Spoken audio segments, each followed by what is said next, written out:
everybody, and welcome back to Blue Jays Today. And I can see that our computer,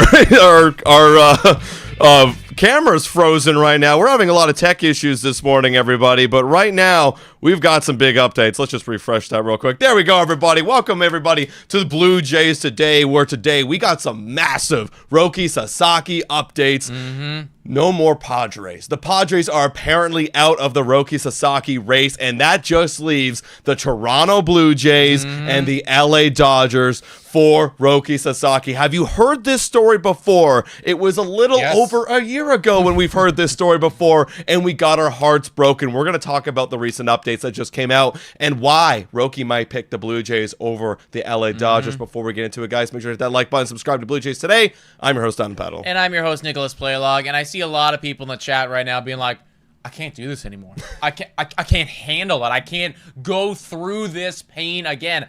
I get it. All right, I fully understand. I mean, you guys, there is legitimate video evidence of the real-life agony that Adam and I felt just over a year ago when we were tracking a plane. We thought for certain Shohei Ohtani was going to end up with the Toronto Blue Jays, and then the rug was pulled out from underneath us, and like it was true agony for a long time. Actually, I'm still getting over it to this day.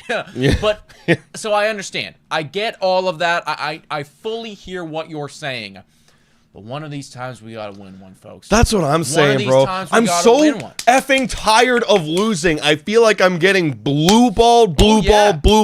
Like, we buy all these bottles. We haven't finished. We're buying these bottles. Bro, we literally got like a little drunk the other night with our buddies playing poker. We just opened up the Corbin Burns bottle. We're like, well, we're never gonna freaking get anything done here. Let's just have this bottle. Like, we gotta actually celebrate an effing signing, and it's coming down between the Blue Jays and the Dodgers. The Dodgers, of course, we know, have always been the heavy favorites, just like they've always been the heavy favorites for Shohei Ohtani last year. So that's why it's so scary right now. That's why it feels like we're just going to get hurt again. So should we even be buying in to this, or are we just getting ahead of ourselves? You know what?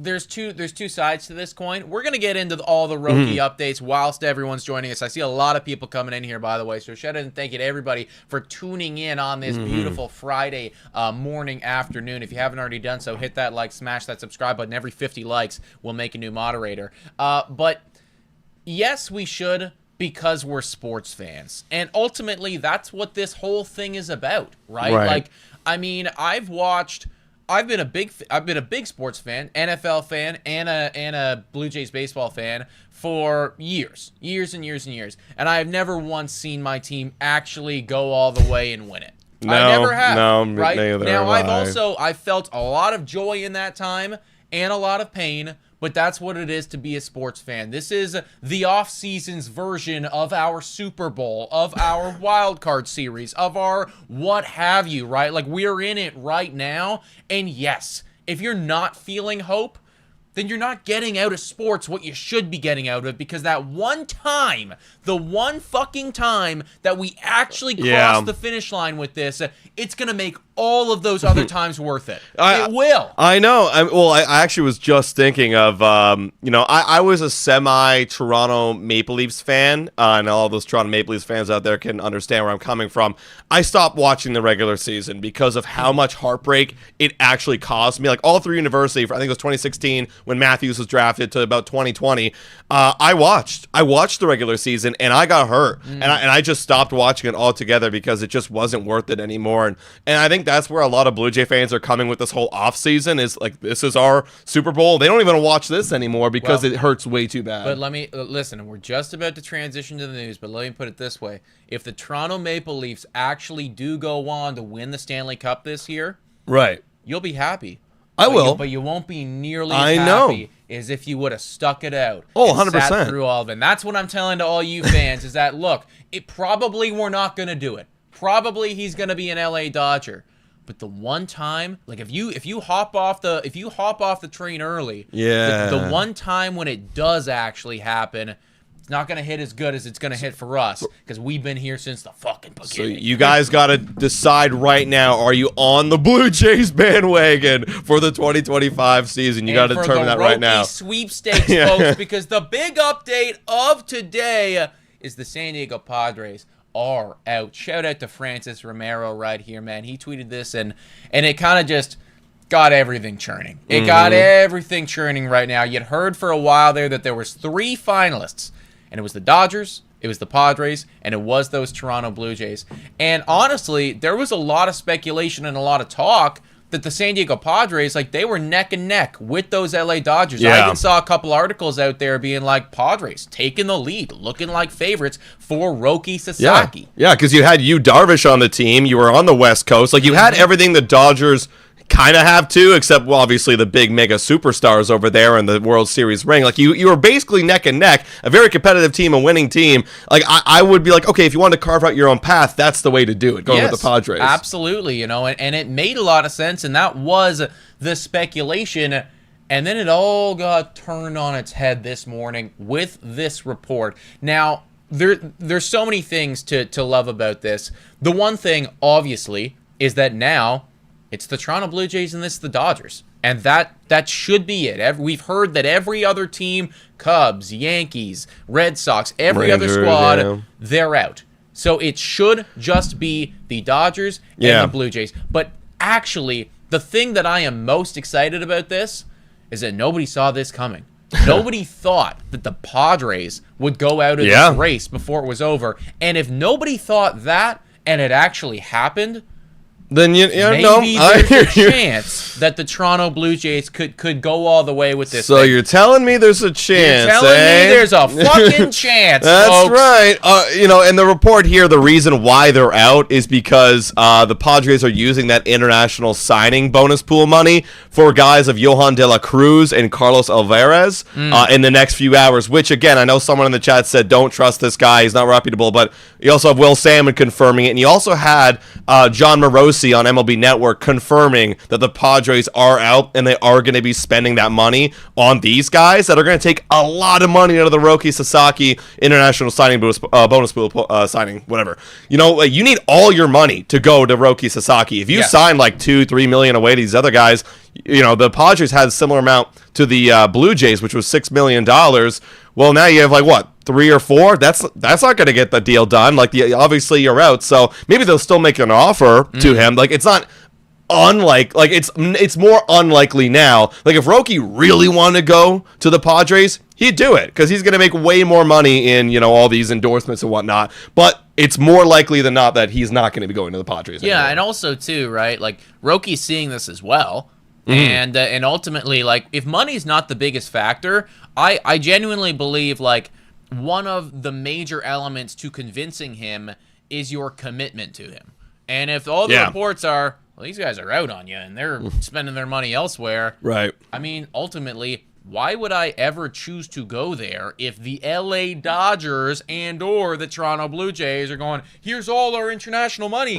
Come play for us. That's how badly we want you. That's how serious we are. Everybody. Like, no, of course. I'm going to go to the team that, you know, respects me, wants me, is going to develop me, do all of that. So, yeah, 100%. Okay, we just got a pretty big update right here from Shai Davidi, and I got a real little retweet here. Oh, my God. We're okay.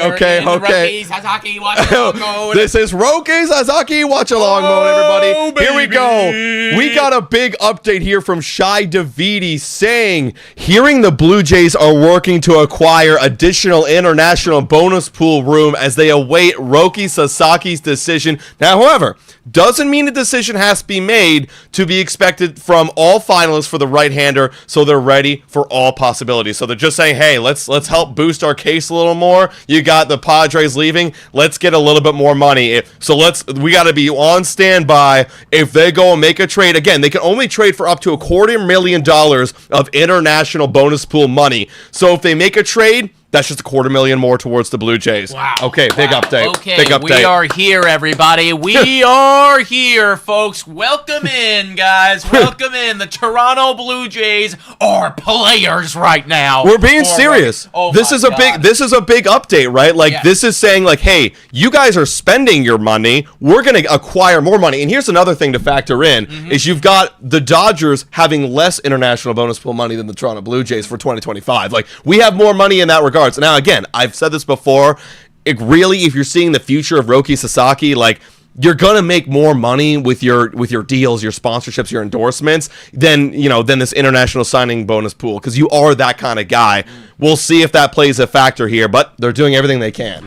Holy shit, man! I'm getting a little too hype for. 11, look, yeah, that was it's 11:11. Everyone, make a wish. I will say this: I wish that Roki Sasaki was a Blue Jay. I will say this, like, it's a nice update that we're actually going and doing something. We're not just sitting on our asses. The Blue Jays are seeing an opportunity and they're taking it. I know, right because now. That was the one thing that I was gonna bring up is like, oh, okay, well, we heard that the Padres are out, but we also haven't really heard that much about the Toronto Blue Jays and what they are doing right now to try to convince this guy. This is a promising update here. This is Ross Atkins kind of feeling the same way that we feel. It's like he sees the Padres up, he's like, oh shit.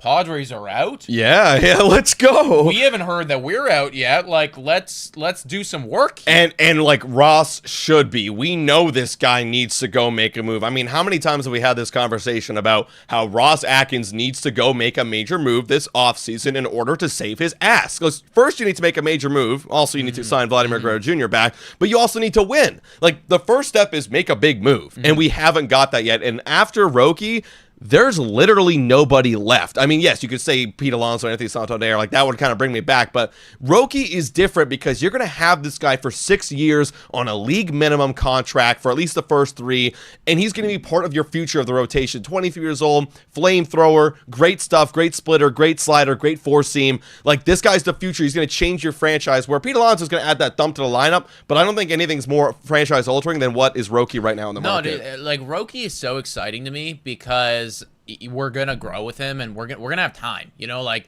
that's somebody that you can actually, like, he's a foundational piece now. Yes, he's a Vladdy. It's like he's a Vladdy of the pitching staff. That's serious. That's literally what it is. Because that's kind of when Guerrero was brought up, he was considered #1 overall prospect in all of baseball. He was considered to be like going to develop into a very strong hitter, and we're watching that happen. We've seen that happen. The exact same thing is being said about Roki Sasaki in terms of him in a rotational pitching standpoint, right? Like, this is going to be the #1 overall prospect on all of baseball.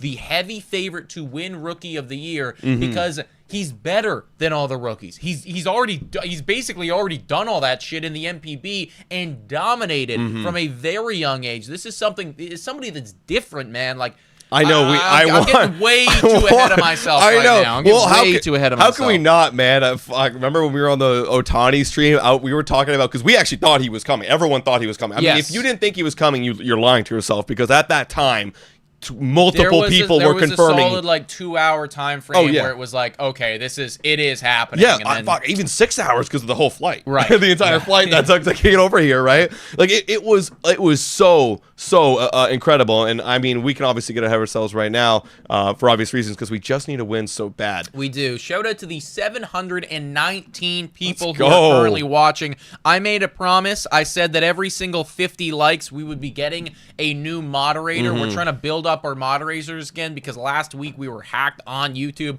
lost all of our moderators. We are at 53 likes right now, so that means that somebody's going to become a moderator right now. I'm scrolling. Any OGs in there? Yes. Eric Shepard, congratulations.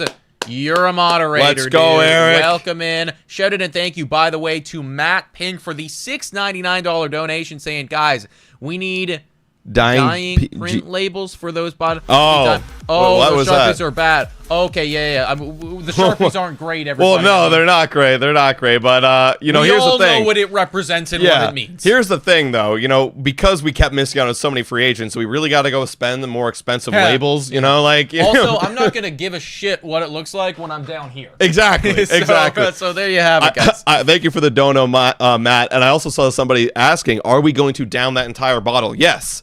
I don't think if Roki signs, we can't get off the stream until the entire bottle is finished. It's celebration time, everybody. Listen, not endorsing binge drinking. Yeah, anything like that. Not endorsing that. Celebration. Celebration beverages is what we should call them. Yeah, that's right. Celebratory beverages. Yeah. Pocket Trude Boy with the $199 donate saying, keep this energy after it's LA. Don't pout again. I'm fucking pouting again. And I don't listen. I appreciate the donation, but I will be pouting. And then another donation right here from Liam Thompson saying, Roki on a plane to Toronto. You gotta hope so, man. I'm waiting for that tweet, dude, and we can pull up the plane tracker because that would be one hell of a time. But shout out and thank you to everybody who is in here, who is liking the stream. 743 people. If you're enjoying the coverage so far and you haven't already done so, please subscribe to the channel. We're hoping to get to 28,000 subscribers today. That would blow us away. Oh my God. Think it's very possible. But please hit that subscribe button, guys. Your name will pop up right here. And I also see that we did get to 100 likes. Wow. So we're another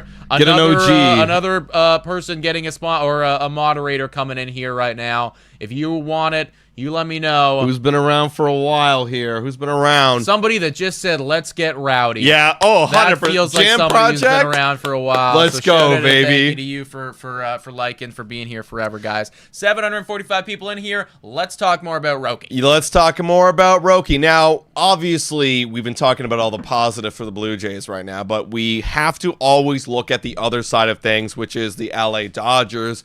This came out from Mike Rodriguez, and he's been very hit or miss, just like, Hector Gomez. And Hector Gomez retweeted what I'm about to bring up right now and confirming that this is what is happening. But again, very hit or miss, so take this what you will.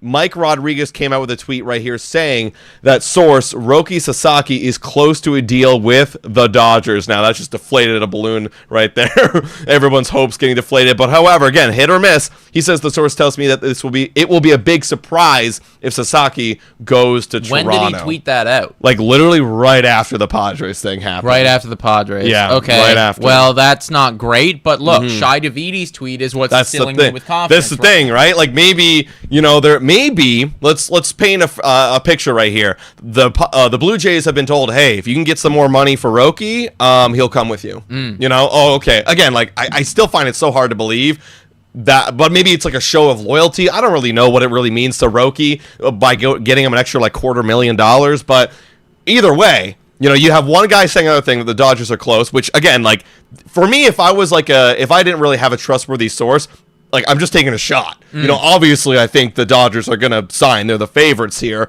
but going over to Shai, I trust a lot, saying that this is happening, that they're gonna go look for some more international money.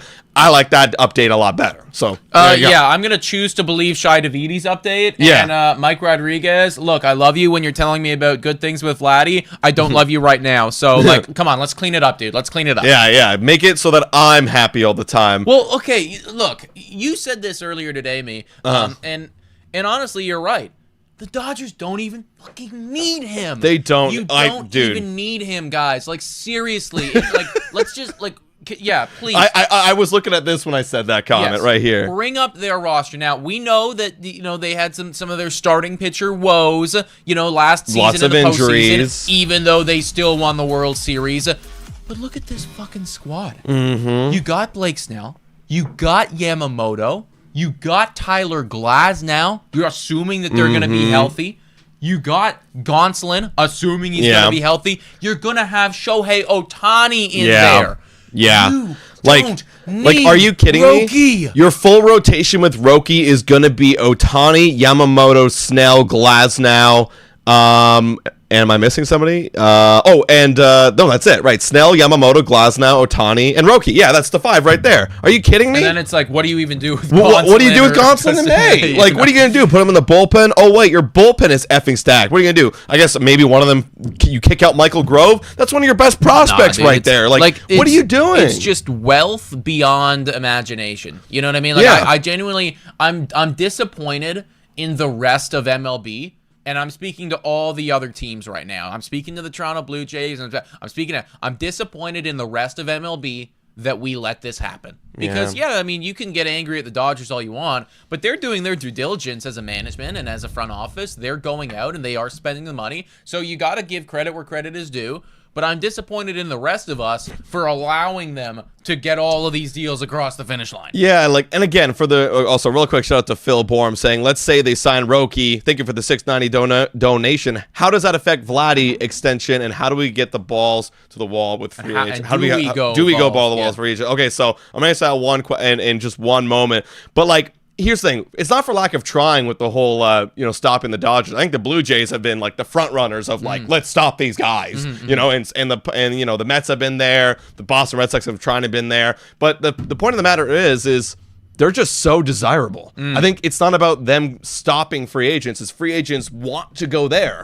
And it's hard to convince them to get off that train. They just want to go there. I get it, man. It's an easy sell. It is an easy sell. Shout out to Robbie Hyde, who's in the chat now, everybody. Shout out to all of the great content over there, guys. I think he posted something earlier today about everything that's happening with Roki. So if you haven't already, you want to take a brief pause from watching us and go check him out, then please do so. Subscribe to his channel. Robbie, message us on... What's going on right now? Hello. I think it's just the computer's getting fucked. The computer's getting a little fucked up, eh? Is that what's happening? Oh no, we're back. We're back. Are we back? Now we're down again. Oh god. What is going on right now? Is it our internet? If anyone can hear me, shout out to Robbie with the dono right now saying, glad you guys got the channel back for this. With that said, I do not want Roki in the I hate it. Oh, we're back now. We're back. Yeah, we're back. We're kind of back now. We're back. It just keeps coming and going. Let's pray to God, everybody, that we're back. I'm getting off internet on my phone. Yeah. Also, shout out to Daniela Castro saying the Dodgers are trying to be the Avengers of baseball. And that's literally it. I mean, you have a super team right now. Yeah. You literally have a super team. Wow, Robbie Hyde really just came in here, hacked the shit out of us, and then... Why are you hacking the stream, Robbie? Why are you hacking us, Robbie? We have PTSD in that area, and now we're having PTSD again. The boys have been down horrendously in the past little bit. So. For real, man. Oh, man. Just please give me Roki, and it will all be okay. That's where we're at this point. Yeah. So, yeah, also shout out to Ballcap Sports, who is also in the chat. Let's Jimmy, go. If you want to give us a call as well on one of our phones and, give your 2 cents on this, let us know. I think we're going to be live for a while, assuming the computer doesn't crap out. Yeah. Also, assuming the computer does crap out, we'll post something on our community page immediately. I know that Adam and I intend to go live covering all of this again later this evening. We're going to be live for a while right now, but then later on tonight, like 7, 8 or something, get the beverages going and just really pray to God, cross our fingers collectively that he is going to be a Toronto Blue Jay. Absolutely, guys. So that right now is all the Roki stuff. Now we looked at the Dodgers rotation, and I really wanted to do our due diligence and look at our rotation and exactly what this would mean for the Toronto Blue Jays. I mean, look at this, guys. So obviously we've been trying to get our rotation and our bullpen back up to standard. If you go get Roki Sasaki, you're right there with up there with Kevin Gausman, Jose Barrios. You're like a top 3 right now immediately. And then you got Bowden, Francis, and Chris Bassett. You know what I love right now? Okay, I love this with Fangraphs. Sometimes their rankings are off a little bit, but I love this. They have the overall power rankings for everybody in their position. I do think that's a cool feature. It's super cool, right? Like they have Kevin Gausman. They have him at 39, 40 for Barrios. Francis is 85. Can you believe that? 65 for Bassett. Then you go add Roki. I guarantee he's going to be right up there. That's some good depth. And what I love about this is you kind of boot out Yariel Rodriguez from the starting rotation, and you can go replace him with Tommy Nance there in the bullpen. You can have him be that long man, maybe a 6-man halfway through the season. And then all you really have to worry about if you're the Toronto Blue Jays bullpen is what do you do at that spot with Zach Pop? That can be your 10 up, 10 down guy. Like, who cares? Like, you're only going to pitch that guy in those situations. So it doesn't really matter at that point. Your entire bullpen doesn't need to be complete studs. You can have some dead spots. So getting him completely shifts everything for the Toronto Blue Jays. Yeah. Yeah. No, I agree, dude. I mean, and that's what ultimately, okay, I know that the Dodgers don't need him. They'd want him, and that makes sense. But I think that the impact that Roki would have on our team would just be that much greater than it would be on the Dodgers. Now, that's not to say that he wouldn't be amazing with LA and, probably goes out there, maybe he wins Rookie of the Year and, is phenomenal with them, what have you. For sure. But just the overall impact that he would have here compared to there, I mean, it changes everything. It changes, because somebody asked previously, well, how does this impact Vladimir Guerrero Jr.? How does this impact, other different free agents going out and getting them? The great thing about Roki is that you're not breaking the bank to keep him here. Right. That was always the conversation. It's like, oh, well, if the Toronto Blue Jays, if they were to go out and sign Ohtani, or if they were to go out and sign Juan Soto, well, now you've, kissed Vladimir Guerrero Jr. goodbye. That's not the case with Roki at all. Right. Now, I'm not saying that Roki is going to be the same caliber as a Juan Soto or a Shohei Ohtani. I'm not saying that at all, because he's still, again, we've never even seen him throw a baseball at fucking MLB level. But what I am saying is that you're getting a extremely premier talent on a long-term deal that, if anything, should help with the Vladimir Guerrero Jr. extension. 100%. And that can't be said for really any of the other guys that we've gone in on. But this guy genuinely does not affect the money at all and should only help convince Vladdy that he wants to stay here. Yeah, 100%. Let's give a quick shout to MM Forever with the $2 super chat dono saying better chance BJ signing Robert. I don't even know who the hell that is. Oh, he's a fucking Dragon's Den guy, man. Oh, is that it's the Dragon's Den guy. He's then the guy Roki, on the plane. I won't forget that. It's the Herjavec. I remember the Herjavec. Yeah, that's the Dragon's Den guy right there. Man, honestly, that, you know what? Hilarious comment. Thank you for the dono. For those of you who don't know or don't remember, that was the guy on the plane that we were tracking. We watched that guy fly from LA to Toronto or wherever he ended up. Yeah. Oh no, Toronto. It was Toronto. It was Toronto. Yeah. We watched him fly from LA to Toronto for 6 hours. Yeah, we did. That's hilarious, right? So. Also, Eric Shepard saying Toronto's Japanese market is smaller than I thought. It's under 1%. Okay. How do you know that? I mean, I don't know, Eric Shepard. That's pretty. Yeah, because the whole conversation was like Toronto has a great Japanese population, but yeah, I was like, do we really have I didn't think we did. Maybe we did back in the day, but like, yeah, maybe it's only just a 1%. But point being, I mean, hey, like. Actually, I did see someone talk about this. Actually, I think it was Scott Mitchell that talked about this on First Up podcast. Where, you know, like the whole conversation is like Roki Sasaki doesn't really want to be, you know, the center of attention or like a big face in like an organization or whatever, right? He wants to go about his life and live normal life. He brought up a point where it's like, well, if you go to Toronto, you might not really be like recognized out on the street if you're like going into restaurants and whatnot. Like you might not be stopped or whatever. Whereas in LA, like look what's happening with Ohtani. It's like you're getting stopped everywhere right now, right? We are really going down the rabbit hole trying to find any way to listen, look, we got to talk about reasons about why he would come here over the Dodgers. Okay, you know, let me give you a legitimate reason there as to why he may want to come here instead of going to LA. And it's actually specifically because they have a lot more better players than we do. I was talking on the phone with my dad earlier this morning, and he was asking me all about it, just trying to, pick my brain about what's the likelihood, what do you think about all this? And he's a massive, massive soccer fan, like English soccer. He watches Premier League all the time. He's a big fan of Arsenal, if anyone's a Premier League fan or whatever. And he was talking about how when you're a similar player to Roki, like somebody who's a young gun, like you really have your pick of the litter type thing, but you're really young. Everyone's projecting you to be like the next superstar. A lot of the times they end up going to middling, kind of smaller to middle teams because they know I'm gonna be the guy that they pay the most attention to, and I'm gonna get all the playing time, all the looks, everything, and there I can help develop myself. Right. Now it's a little different in baseball because ultimately, like, I don't think that the Toronto Blue Jays can immediately promise him more playing time than the LA Dodgers. You're going to get 5 starts, or you're going to get a start every 5 days. You're going to get a start every 5 days. We can't change anything about that.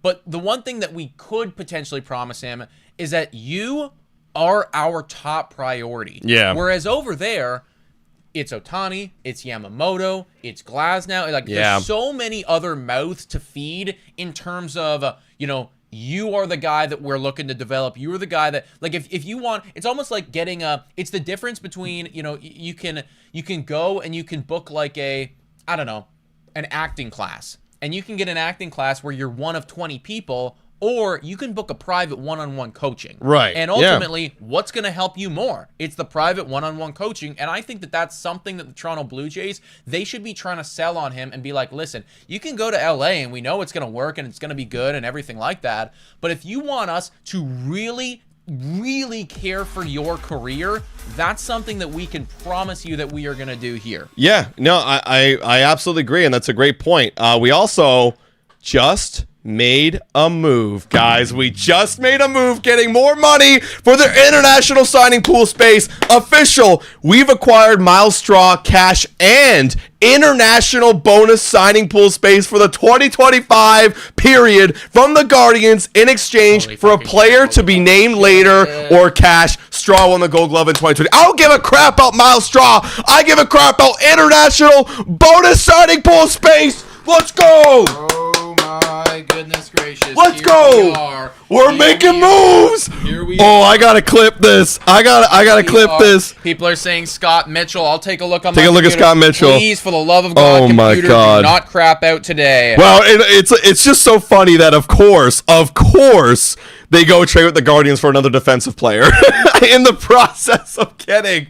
Oh my God! Of course you go get Miles Straw, who won a Gold Glove in 2022. But, okay. So Scott Mitchell right here is saying, sounds like the Blue Jays have a deal in place to add some international bonus pool money, but I'm told they still have not been informed that a Roki Sasaki decision has been made. So right now, the decision is still we don't know if he's coming here. We don't know if he's going to the Dodgers. We don't know shit. We're along for the ride, everybody. Welcome into the 868 people who are watching along with us. Roki watch, baby. Come on, Blue Jays, get it fucking done. I'm cutting this for our social medias, guys.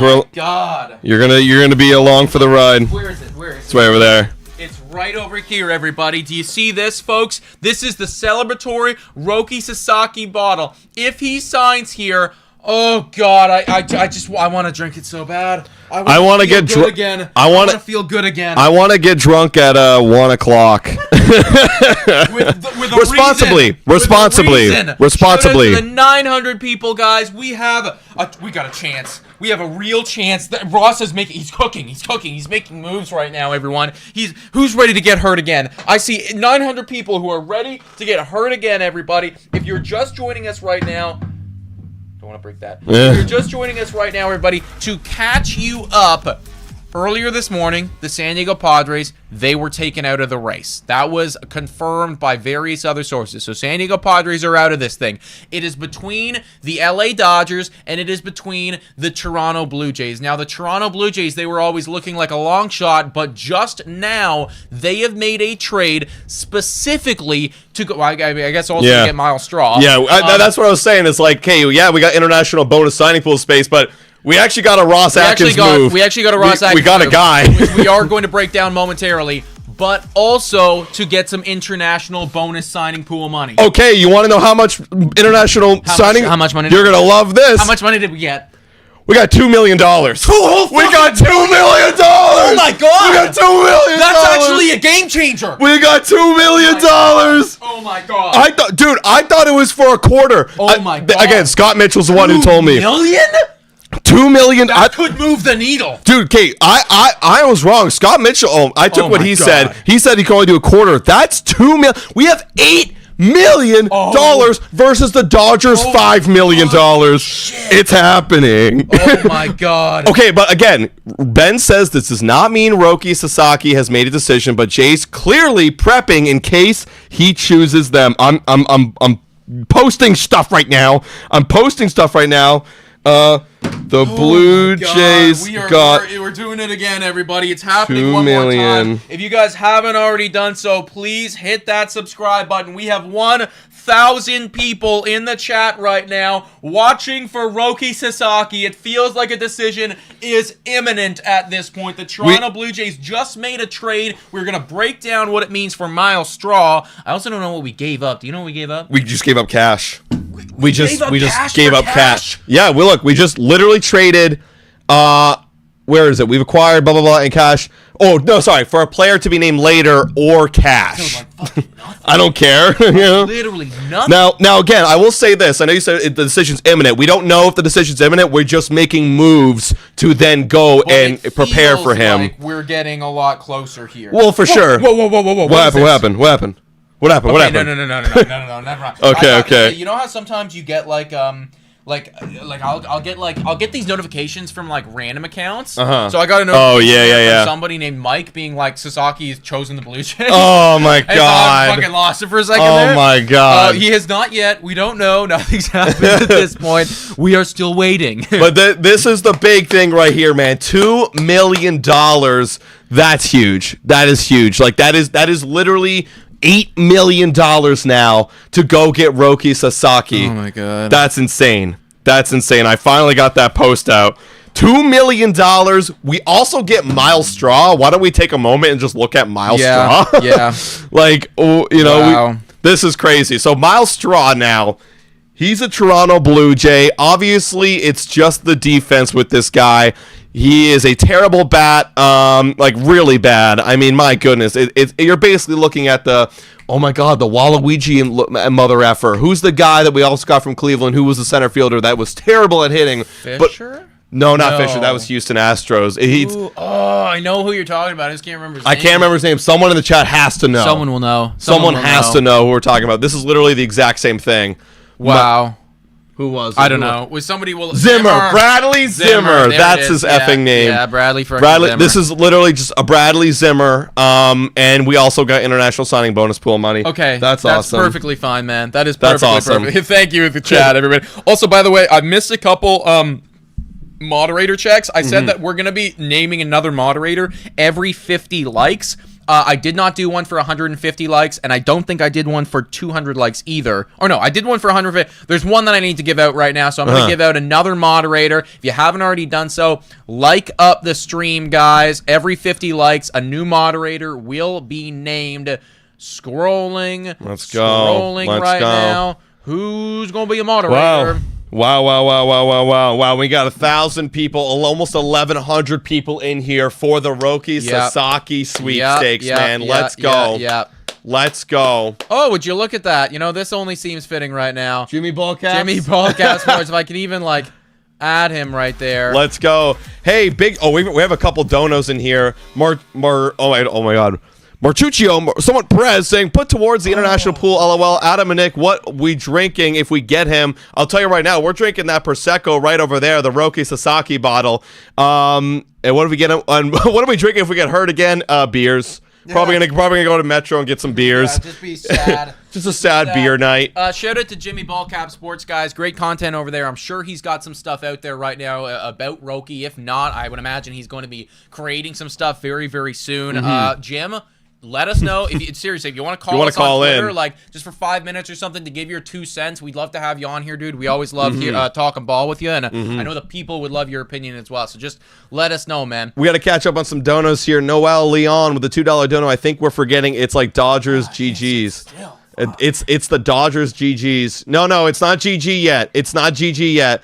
But thank you for the dono. We got Mr. Julius saying Sasaki will be a number 6 starter at best with the Dodgers and will have a chance to be in the frontline starter in Toronto. Exactly. That's what we're talking about here. I mean, that's what Nick brought up was like, well, you have all the attention and focus because we need you to be good. We're Dodgers. Okay, you have a 4 ERA, whatever. We got Blake Snell, Ohtani, Gonsolin, like Glasnow. We don't really care. It doesn't matter to us. Like, no, you will get all of the attention. Exactly. All of it. It's like, again, we can't promise you World Series. In fact, I can almost promise you that we're not going to win a World Series. No, we're not. We're not low pressure. Exactly. But what we can do is we can promise you that Passing? Do we get a passing update? What did passing say?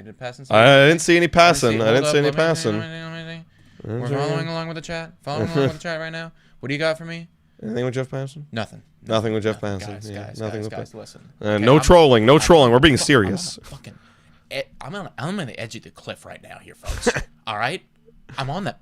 You guys? Seriously. Seriously. Look, we have 1,100 people in here, and this is literally another Shohei Ohtani stream. And 2 big donos right there. Back to back, just like that. Pub Lions with the $20 dono saying, let's get ready for the party, everybody. Yes. Thanks so much for your donation. W's in the chat for Pub Lion. And then Brockfield with the $9.99 dono says, fellas, what happened with the bonus pool signing? So I think I blacked out. I blacked out for a second there. With the Miles Straw stuff. He sucks, right? Yeah, Miles Straw blows. Yeah, okay. I mean, like we again, good defensively. No, that's why I brought up Bradley Zimmer. He's literally Bradley Zimmer of the now, right? Yeah, okay. So, but the international signing bonus pool, Francis Romero actually coming out and just reporting on what Shai reported that 2 million international signing bonus pool has been added. Toronto is a finalist along with the Dodgers in the race for Roki Sasaki. Let's freaking go, guys! Oh my God, dude, I'm like, I know. We desperately need that. I know that Robbie Hyde's in the chat right now, and let me just say, dude, obviously you don't want him to come here, and I hear you. I fully understand that, man. I really, really do, but like, we need this. Dude, okay, yeah, seriously. You got your Garrett Crochet. You got your guys, okay? Yeah. We need our effing guy right now, man. I'll be honest, man. Like, there's actually a legitimate chance that next year, he's a Boston Red Sox fan, by the way, guys. Rocky Yeah. There's a serious shot that like you guys could end up with Guerrero. Yeah. You know, yeah. I'm not yeah. even lying. Like that's I genuinely think that could happen. We need this. Yeah, seriously. We need this. Seriously. Let's give some more quick shout-outs to some more donos right here. Brock Ford coming in here and saying, well, my thing just updated. Whoops. My computer's so slow right now. Fellas, yeah. what's happening with the bonus? Oh, yeah, so you already read that off. Thank you for that, Brock. Arthur saying, Yankee fan here, hope you guys get him. You know what? Respect. I would think you guys wouldn't want us to get him because, like, what Robbie's saying, you don't want to face him for 6 years, but thank you. Maybe you just feel bad for us because the Yankees had a great offseason. Let's face it, Yankees are so far ahead. Yeah, of us at this point. Like, I hope you guys add another 4 wins to your total. Back in the day, like, again, I don't feel that way anymore, let me tell you. But back in the day, like, as a massive Green Bay Packers fan, I was always like, it's okay. Give the Lions one. Yeah, you know, yeah. Like, they can have it. Yeah. It'll be all right. Not anymore. Not anymore. But like back in the day, I kind of felt the same way. You know. Maruccio correcting me here. It's pronounced Maruccio or Maruccio. Maruccio. Thank you. Oh, keep up the good work. Thank you, Maruccio. Thank you very appreciate much, you, man. bro. Seriously, appreciate all of the love, all the donations, all the likes. If you haven't already done so, please subscribe to the channel, guys. Like we said, we're trying to get to 28,000 subscribers tonight. I think it's very possible, especially with all this Roki updates. Yeah. So if you're enjoying the coverage at all, like hit that subscribe button. It would mean a lot to the boys. Also, Robbie Hod saying, let me know if you want me to hop in at some point today. Let's go. We'd love for you to hop in, dude. The one thing that we can't do is have you come on video with what we have right now. Unless, like, for later tonight, we stream with StreamYards or something like that. Potentially later tonight we could, but if you wanted to hop in on this stream, all we could do is have you, like, call one of our phones, maybe call on Twitter. So, again, like, if you want to do that, message us on Twitter. I'm on it right now. We'd love to have you on just for a couple minutes, but then maybe later tonight, potentially, like, I don't know, maybe you're streaming or we'll figure it out. We will figure it out, dude, but we'd love to have you on. What do you guys think? Should we hit up all the other YouTuber contacts and just see, like, who's available to come in and stream for a long Roki watch tonight? Who's down? That would be cool. That'd be pretty cool. Pretty cool, man. A lot of people, and shout out and thank you to Jack Lou who just subscribed. Let's go. Let's go. In the chat, man, for all of our new subscribers and all of our new followers. We are once again. We're in the plane watch, baby. We're in the plane watch. We are, except no planes have taken off just yet. Random coming in here. Thank you for subscribing. Willard also in here with the super chat donor. This is wild, guys. Y'all are going crazy right now. If we get Sasaki, there's no way Vladdy goes anywhere now. That's what I'm saying. You know, you go get Sasaki, it's like, hey, Vlad, we got you somebody elite to play with now for the next little bit. Exactly. Like, he already wants to play here, but like, that's even more incentive. Well, I think it's really the best situation possible because, like I said, you know, you're not sacrificing anything in terms of financials, but the reward. You could argue. I think a serious argument could be made. Now, I can't guarantee this. But like a serious argument could be made that the next 6 years of Roki, you're going to get more production, you know, better overall results than, you know, Pete Alonso, for instance. Or you could even, again, like this is pushing it a bit, but you could even argue like, is the next 6 years of Roki Sasaki, is that better than the next 6 years of Corbin Burns? Now, I can't guarantee any of that. I don't know. There's the thing is, it's an actual possibility. Here's the thing. I think you're going to get way better value because you're spending a lot less money, you know? So I think, I would take that because then you can spend that money elsewhere. The upside is significant with this kid. Again, you know, we're probably getting ahead of ourselves, and I always think it is unfair to put this level of pressure on some of these prospects because they are kids. You know, he's 23. This guy was born in 2001. Like, if that doesn't age you, I don't know what does. But, you know, he is still a young guy and is going to need time to develop and everything like that. But point being, the ceiling on Roki for what you're investing, you will not get better value anywhere. Yeah, also, I just got someone just said Straw makes $6 million gross. Honestly, if we go get Roki, that's like you're paying for Roki, legitimately, right? Like that is all it is. And you know what? If anything, this goes to show the level of commitment that I think Ross Atkins and the Toronto Blue Jays are making right now on this Roki Sasaki sweepstakes. Shout out and thank you too. Thank you to Levi. Let's go. Also, in the chat for subscribing. Shout out to TU as well, saying Dodgers fan here, subscribing because of your excitement. Well, thank you because you're a Dodgers fan. I mean, hell, appreciate good luck, man. Good luck to you. I hope that you lose this time. Yeah, for real. But just to finish my thought right there, it's like Miles Straw is not a good baseball player. No. And he costs $6 million.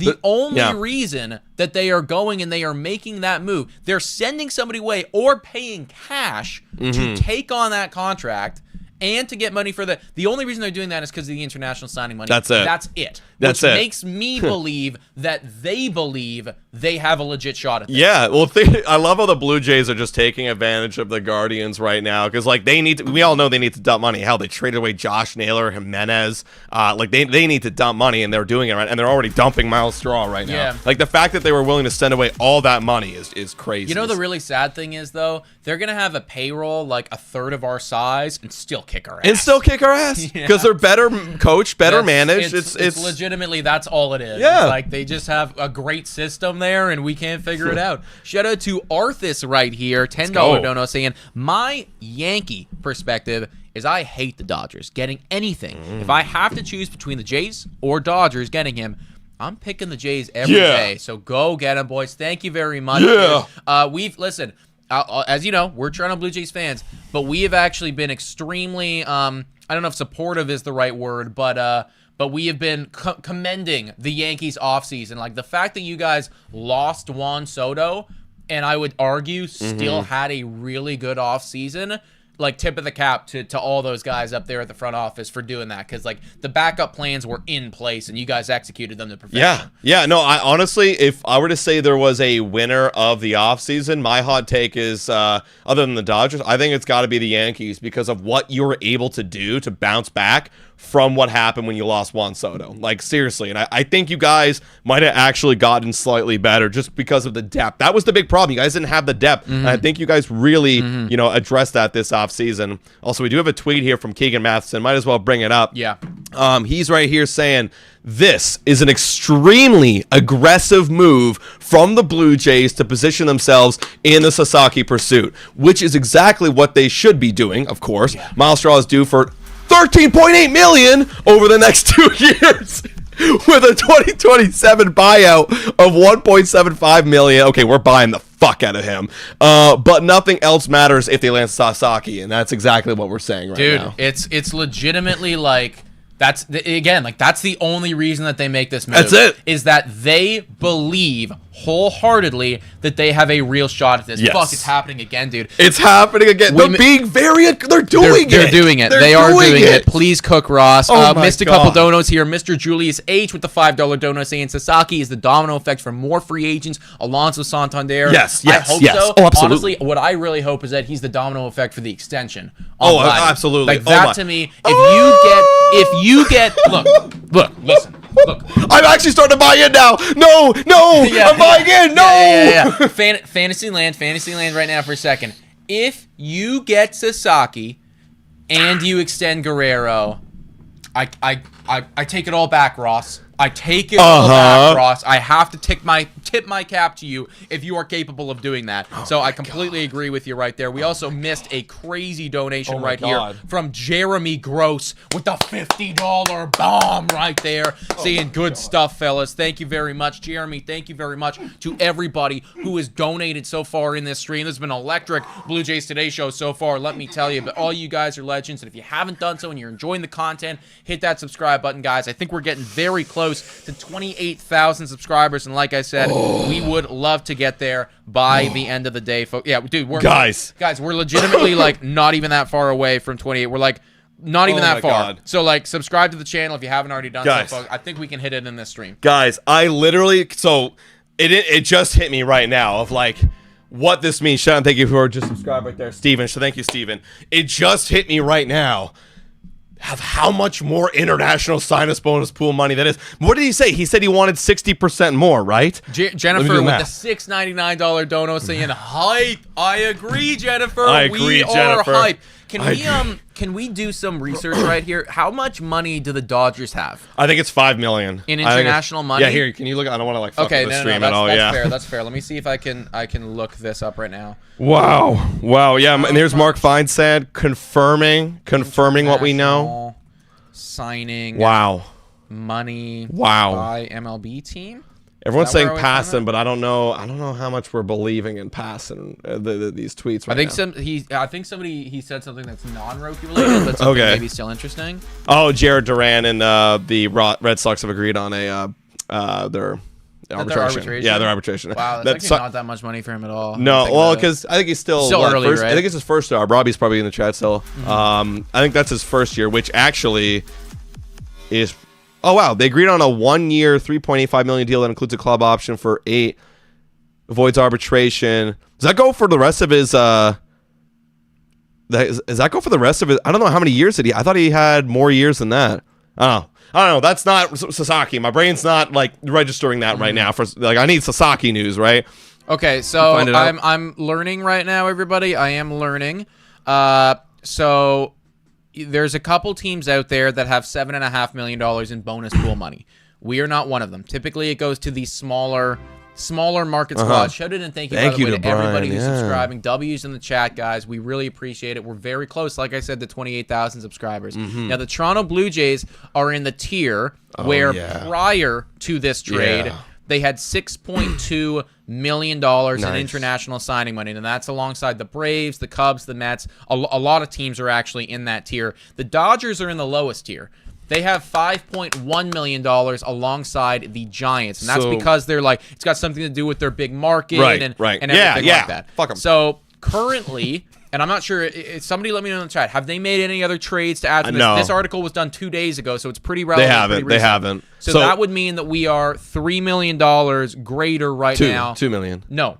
3? Because we were already compared to the Dodgers. Yes, okay, compared to the Dodgers, yeah. we have $3 more million to offer Roki than the Dodgers right now today. Now, granted, that's only bonus pool money, so that's just like, you know, the nice little bonus that you get. Yeah. But he did say that that's important to him. Yeah. So I mean, that is like, that's starting to move the needle. You know, like $3 million is enough. And the percentage out there was 60, so that's like roughly 30%, right? You know, 2 million of 6, that's roughly 30%. That's 30% more. Okay, can we make? Shout out to Ken right now. Ken's Corner podcast. Shout out to you. Go listen to Ken's Corner podcast. If we go and we actually get, let's say we do another move. Like, how could he not be a Blue Jay? You know what I'm saying? Also, let's give some quick shouts. Also, thank you for the subscribing, Mullet Bullet. That's a cool name, actually, Mullet Bullet. Raul saying, let's temper expectations down. Let's go Sasaki. Here, listen, Raul.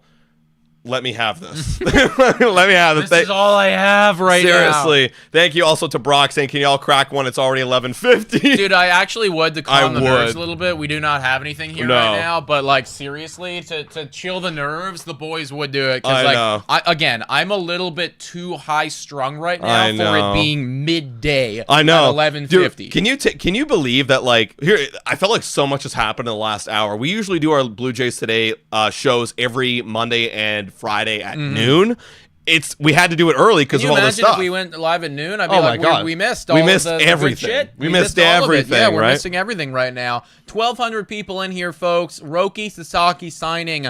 Again, could happen at any moment. Now, he could be taking his time still, but the moves that are transpiring right now and the updates, it feels like things are in motion. You know, it feels like things are in motion. Potentially the Padres, they were told about them being out of this race earlier this morning, and the Toronto Blue Jays are acting right now to kind of make their last push here to get this deal done. They are, right? For those who are just tuning in, Blue Jays acquired $2 million of that international sign-us pool bonus.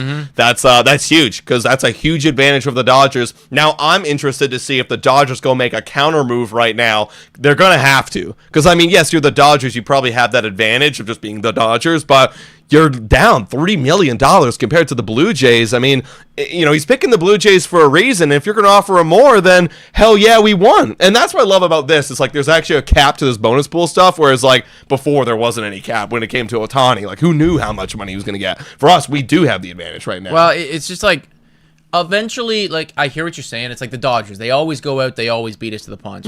One of these times, you just got to cross your fingers and hope that they don't have it in them. You know, like, don't, guys. Like, let this one go. Let this one go. Can you just seriously let this one go? Let this one go. We don't need you to get another guy. You have enough depth. Every single other person in MLB, minus people who live in LA, are gonna hate this if he goes. I know. Let this one go. It feels like we're at the 2-minute warning right now, and like Mahomes has the ball, and you're just like, please don't.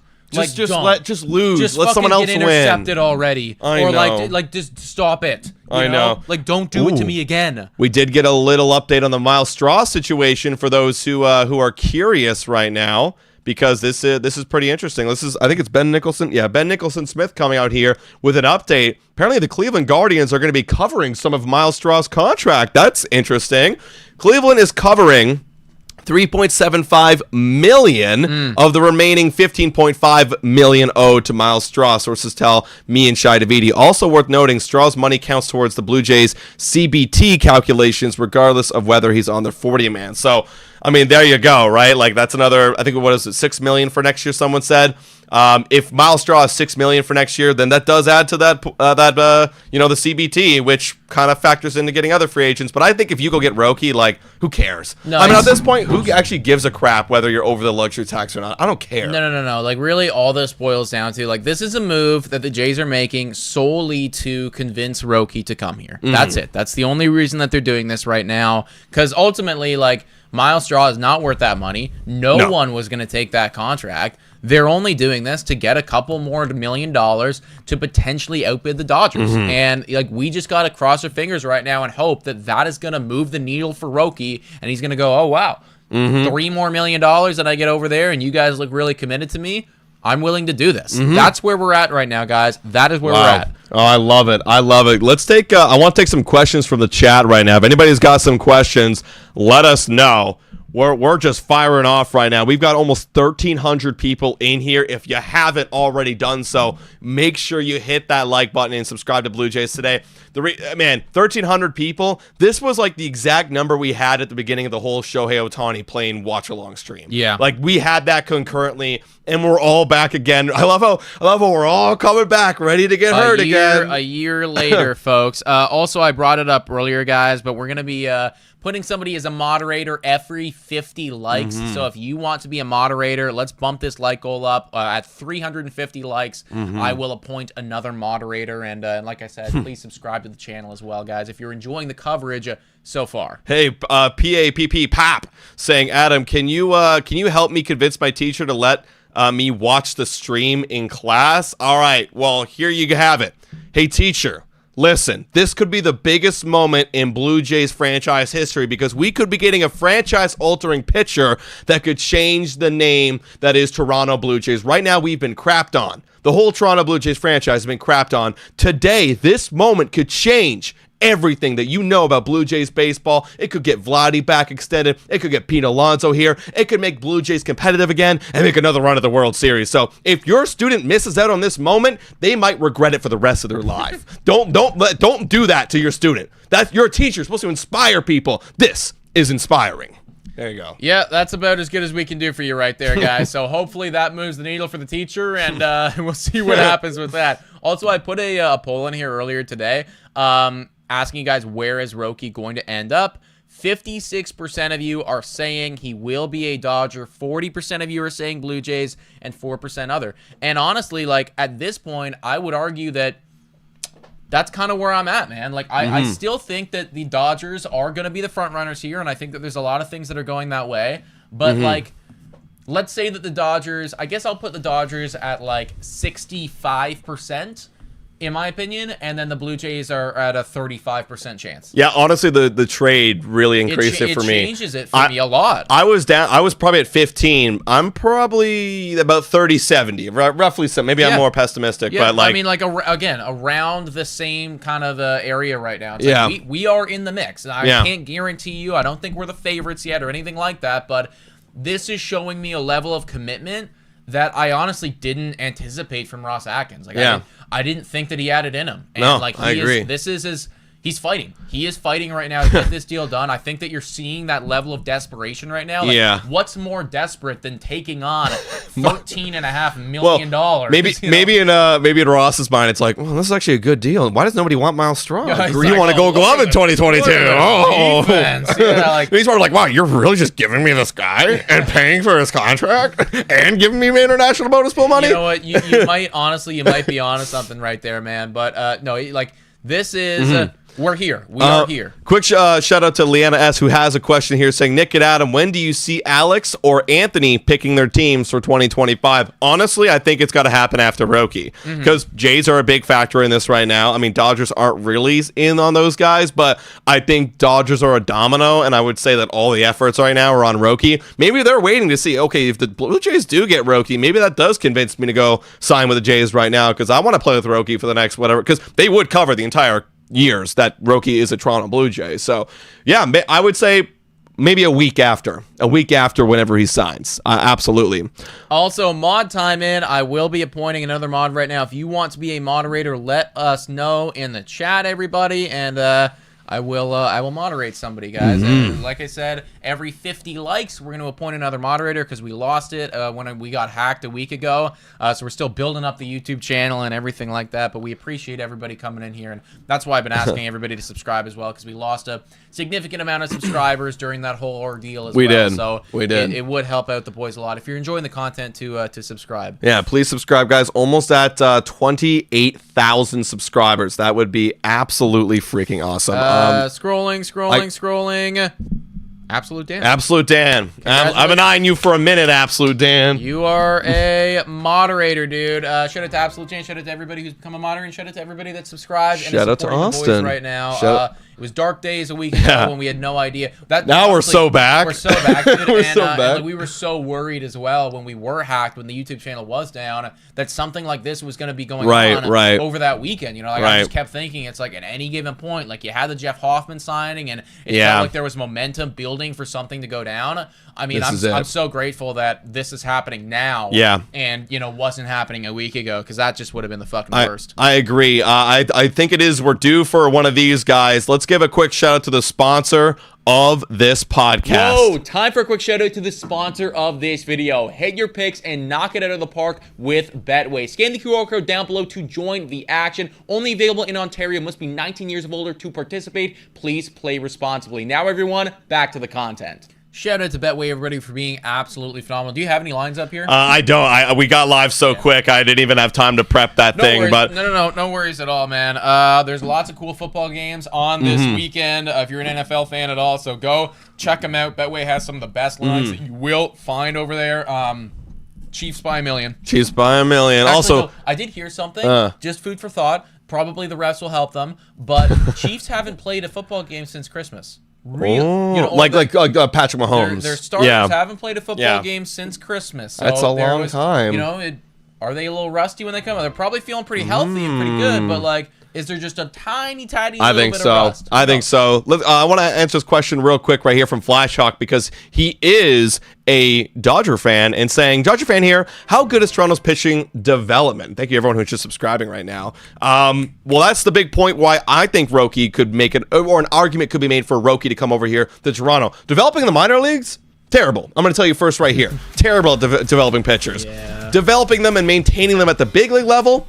Absolutely excellent. We have a pitching coach over here named Pete Walker. He's been in the organization for like God knows how many years, 10, 15 years.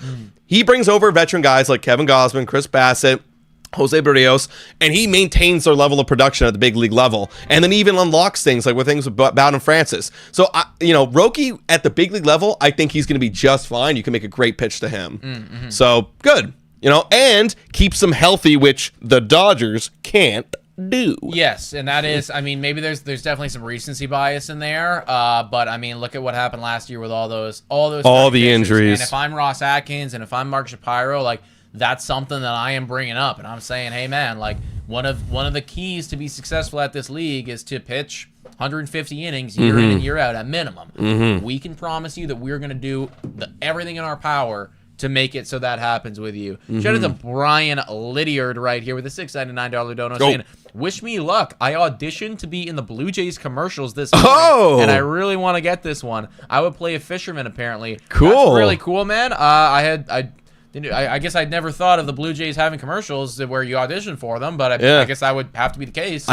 I guess I'm trying to picture, maybe you're like, it's like you can stream the game on your fishing boat or something like that. I'm gonna take a wild guess. I'm gonna think that's what it is. I immediately thought it was like I don't know, like it wouldn't be, but like you know how they give away the fishing trips with Buck, yeah. You know? I don't know. Can you imagine it's like, Buck and yeah, this guy like fishing. That'd actually be kind of cool. There, right? And that's it's like, cool. Oh, we're doing a big giveaway for this. Who knows? Never that's know. good. But I do hope that you get it, man. That'd be really cool. You know, can you every time you pop up on the screen, be like, oh, we had that guy in the stream. Yeah, exactly, exactly, right. So, guys, if you are just tuning in right now to what's going on, the Blue Jays have made a big trade. That's the big news right now, is that they traded for $2 million of international signing bonus pool money, which is $3.1 million more than the Dodgers currently have, which is a huge advantage, of course, when you're talking about an international signing. And of course, we also heard that the Padres are out because they're spending that money on some other guys. So it's between the Blue Jays, it's between the Dodgers. And if you are tuning in right now, we are absolutely going to be going live later tonight. Probably a big stream, gonna have some drinks going. Maybe we'll bring on some guests. Maybe we'll do a little one of those streams where we have some guests call in about Roki Sasaki. That would be a lot of fun, guys. I know I'm saying it's not a big trade. It is a big trade when you think about the circumstances. Of course it's a big trade. Like if there was nothing to do with Roki or anything like that, then yeah, you're right. This is a nothing burger. But when you factor in the timing, when you factor in everything that's happening with the international bonus pools and stuff, this is a big deal because like at the very least, like and this is the one thing I'm concerned about, you are now going to see some serious pressure be put on the LA Dodgers here. Oh, 100%. There is pressure now on the LA Dodgers, and they have been known to respond very well to that pressure, and, you know, their front office will go out and make a counter move that, you know, usually looks pretty good. So I truly hope that the Blue Jays aren't using themselves as leverage here, because then we're just going to be fucking stuck with the Miles Straw contract. Right. That's going to suck. Yeah. But like Keegan Matheson says right here, none of this matters if they land Sasaki. Exactly. None of this matters. And I love what he's putting here. Like, it's extremely aggressive. Like, if it wasn't a big move, he wouldn't use the term extremely aggressive, right? No, this is like, and again, like, it's all about the circumstances right here. This is as big as it gets. Ken Rosenthal. Just a little update, little comments. You always love when Ken Rosenthal gets involved in these things. Saying addition of the $2 million international bonus pool space increases for Blue Jays total of $8.26 million, as we were talking about, as Sasaki decision looms. Can still add more, up to slightly more than $10 million. Teams allowed to increase the pool by 60%, right? And that is what Roki was looking for. He was hoping for somebody to increase this pretty substantially. So yeah, if we do get to $10 million, which would be 60%, I mean, that's one more big move. Like, that's another trade like that. Let's go eat some more contracts in the Cleveland Guardians. I don't care who wants their contracts eaten. Tampa, do you want a contract getting eaten? I don't care. So let me ask you this then. I guess, because there's the element as well of I don't want to be eating all these contracts and then have Roki not come here. I know. And then it's like, oh shit, we're left with Miles Straw. And now it's like the front office doesn't even want to go for Anthony Santander or something like that, because we're already spending so much money on these guys. Do you need to get confirmation from Roki that, like, if we get this money, you will come here before you make that move? I mean, obviously that'd be super nice, but like, super nice, because if you know that, it's like, all right, we're doing it. We're obviously doing it, but I have a feeling they're probably not going to reveal that hand right away. But like, they're probably going to say like, well, you get it, and we'll definitely talk. I mean, I see it this way. I used this analogy before. We're throwing Hail Marys right now. It's like, yeah, sure, on 2nd and 10, we're going to throw a deep bomb, and we might end up being 3rd and 10 or even picked off, but we have to. We have to win the game right now. We're on our own 20-yard line with 40 seconds left and one timeout. Yeah. Like, we have to start throwing deep bombs. It could end bad, but it could end bad. It's the only thing we can do right now. This is the best chance. And ultimately, like, if you're in this race, you got to play to win. And I do think that move right there indicates that the Blue Jays are playing to win this thing. So you might as well go all the way here and bump it up to $10 million. Exactly. Shout out to Edward Flood with the $2 donation saying, "Look how stupid the Dodgers blue looks on Sasaki." Yeah.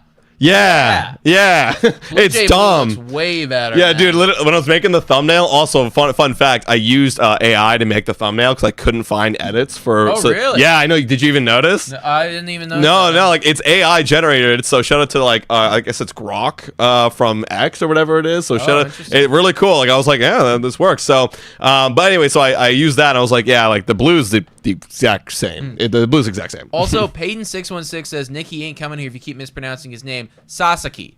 I am Sasaki. not Sasaki. Okay, well that time I did mispronounce it, but the other times I wasn't mispronouncing it. I was pronouncing it proper, guys. I promise you. I made a TikTok this morning. I was sure of it. I pronounced it proper. I've been pronouncing it proper right here, guys. So I've been doing all my due diligence. Money Dude 32 with the $2 donation saying, "Hey Tampa, let me eat Brandon Lau's contract." Sure. I'll eat it. That's great. I actually even like Brandon Lau. Like, yeah, like off the bench, that'd be great. I don't care. Like, I'll eat that up so much. So much. So, yeah, that's the latest right now on Roki Sasaki, everybody. Dodgers going to take Vlad off you too? No, they won't. Actually, they actually can't. I mean, like, unless he's like unless he proves this year he can play third base, then I could see a reality of the Dodgers go and get him. But like, you have Ohtani and Freddie Freeman locking down the DH in first base spot. So unless he wants to play some third base, we'll see. We'll see. Speaking of the Vladimir Guerrero Jr. stuff and everything like that, guys, we did a big long live stream, I guess, talking about it yesterday. But I mean, it's obviously getting forgotten about with all this Roki stuff. But on top of Roki and the sweepstakes going on here, the Toronto Blue Jays are apparently very much in the mix for Pete Alonso. I don't know how a potential Roki signing would change any of that, if it does change anything like that, if they're still in the mix for that. I think that this is their top priority right now, and then if they miss out on this, like, we're probably going to see a lot more news about that coming pretty soon afterwards. It feels like we're in the mix of like the wave 2 of the offseason. Yeah, I brought it up. I mean, I think we can make a very similar-ish argument with Vladimir Guerrero Jr., how this offseason we need to get extension done because we need to show other free agents we have longevity with your contract that we're going to sign with here. Because after 2027, right now it's only Andres Jimenez, Yariel Rodriguez, and then Brios with the opt-out option. Like, that's not really instilling me with a lot of confidence that we're going to have a long, sustained future. But if you get Sasaki, okay, now maybe we can convince one more person to buy in, like a Pete Alonso or an Anthony Santander. Well, now I can convince maybe another guy to buy in. So it is going to be a domino effect where it's like, okay, the Blue Jays are building a team again. We're not the losers anymore.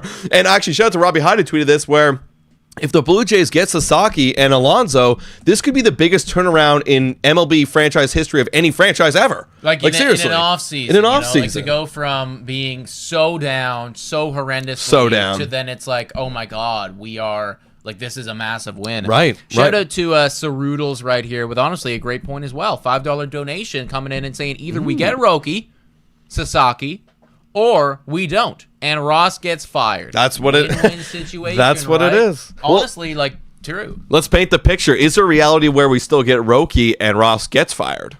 I mean, honestly, yes. Like, again, it ultimately, I think that I said this on a recent show, but like, Ross Atkins could theoretically go out and get Sasaki, extend Guerrero, get Santander, do all of it. But if we don't win next year, I still think he's gone, because at the end of the day, none of this means anything if you're not winning ball games, right? That's really what it comes down to. And if you keep losing, then you're gone. Again, back to my Hail Mary analogy on the 2-minute warning, and you're down.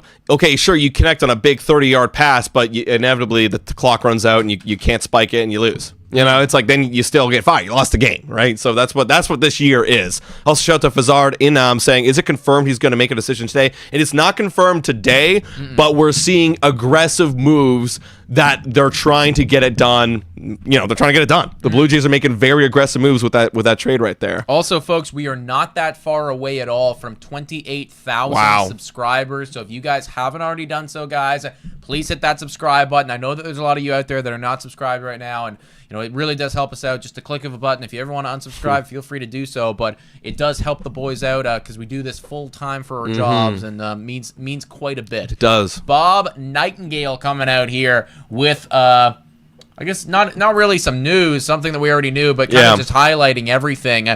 We have assumed $110.65 million in contracts from the Cleveland Guardians this winter with their acquisition. This is Toronto Blue Jays with their acquisitions of Gold Glove second baseman Andres Jimenez and now outfielder Miles Straw. Now that's total money. That's not like we're taking in 1 year or anything. That's the entire thing. Yeah, total contracts from all these guys.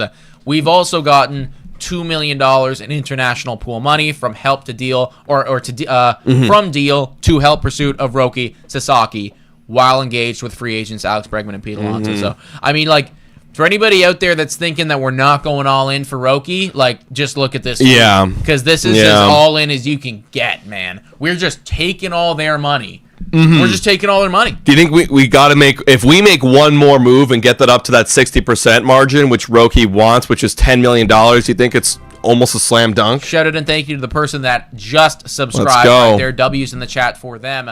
I don't want to go so far and say it's a slam dunk because, again, it is LA. And there's a whole quote out there, too, from Roki's agent. Shout out and thank you to the person that just subscribed right there. W's in the chat for them. But there's a whole quote out there from Roki's agent being like, ultimately, Roki should not be basing his decision on this signing pool money because, you are going to be getting more money later down the line. Yeah, exactly.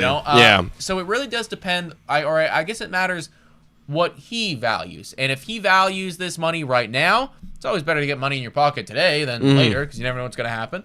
So if he values that quite a bit and he values the commitment to us going out and making all these moves to get him, then I don't want to say it's a slam dunk, but obviously it's helping. Shout out and thank you to the person that just subscribed. Thank you, Ray. Thank you, Ray. And again, like, you got to think about it from Roki's perspective, right? Like, there's something to be said about Japanese culture and like loyalty and honor, and if you go out and you go and prove to yourself, like, we are this serious about you and we want to commit to you full-heartedly, and the Dodgers don't do anything, just say, come play for us because we have all these other guys, you can just come on and play for us and whatever. Like, that's what I'm thinking. That's how they're talking about him. But like, still, seriously, there's something to be said about that, and like, I think it increases the odds more than before. Shout out to stealth_74 with a $10 donation saying, would Atkins really want to bring on this contract and screw things up even more if they were not getting Roki? I know Ross is not stable, but really, well, and look, we were just talking about that. Shout out and thank you to the person that just subscribed. Thank you. In the chat. So close to 28,000 subscribers now, guys.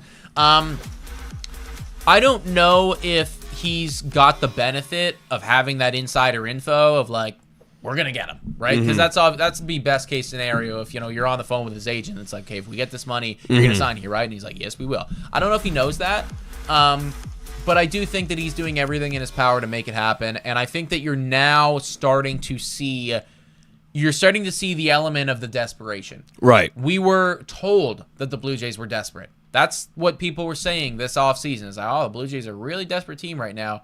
You're starting to kind of see that today. Yeah. This is an act of desperation to go out and to get the best remaining free agent on the board, somebody that can anchor your team down for years. This is an act of desperation. Yeah. So...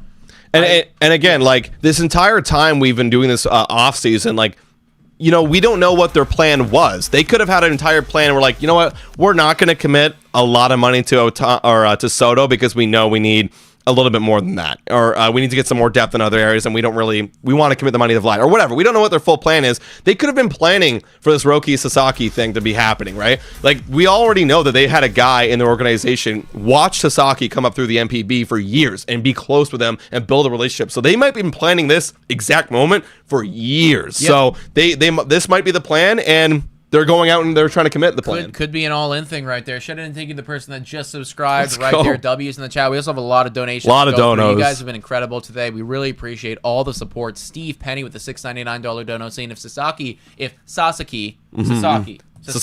like sock. Yeah, see, now I'm going back on the one that I know is right and going back to the one I thought, whatever. Then Atkins lands 2 of Santander, Bregman, or Alonso. They flip the script on the Jays movie, may even incentivize Vladdy to sign. Completely agree, dude. I mean, it's a game changer. That's what, again, shout out to Robbie Hyde who tweeted that out saying if they go out and they do this, it is a full 180 flip game changer.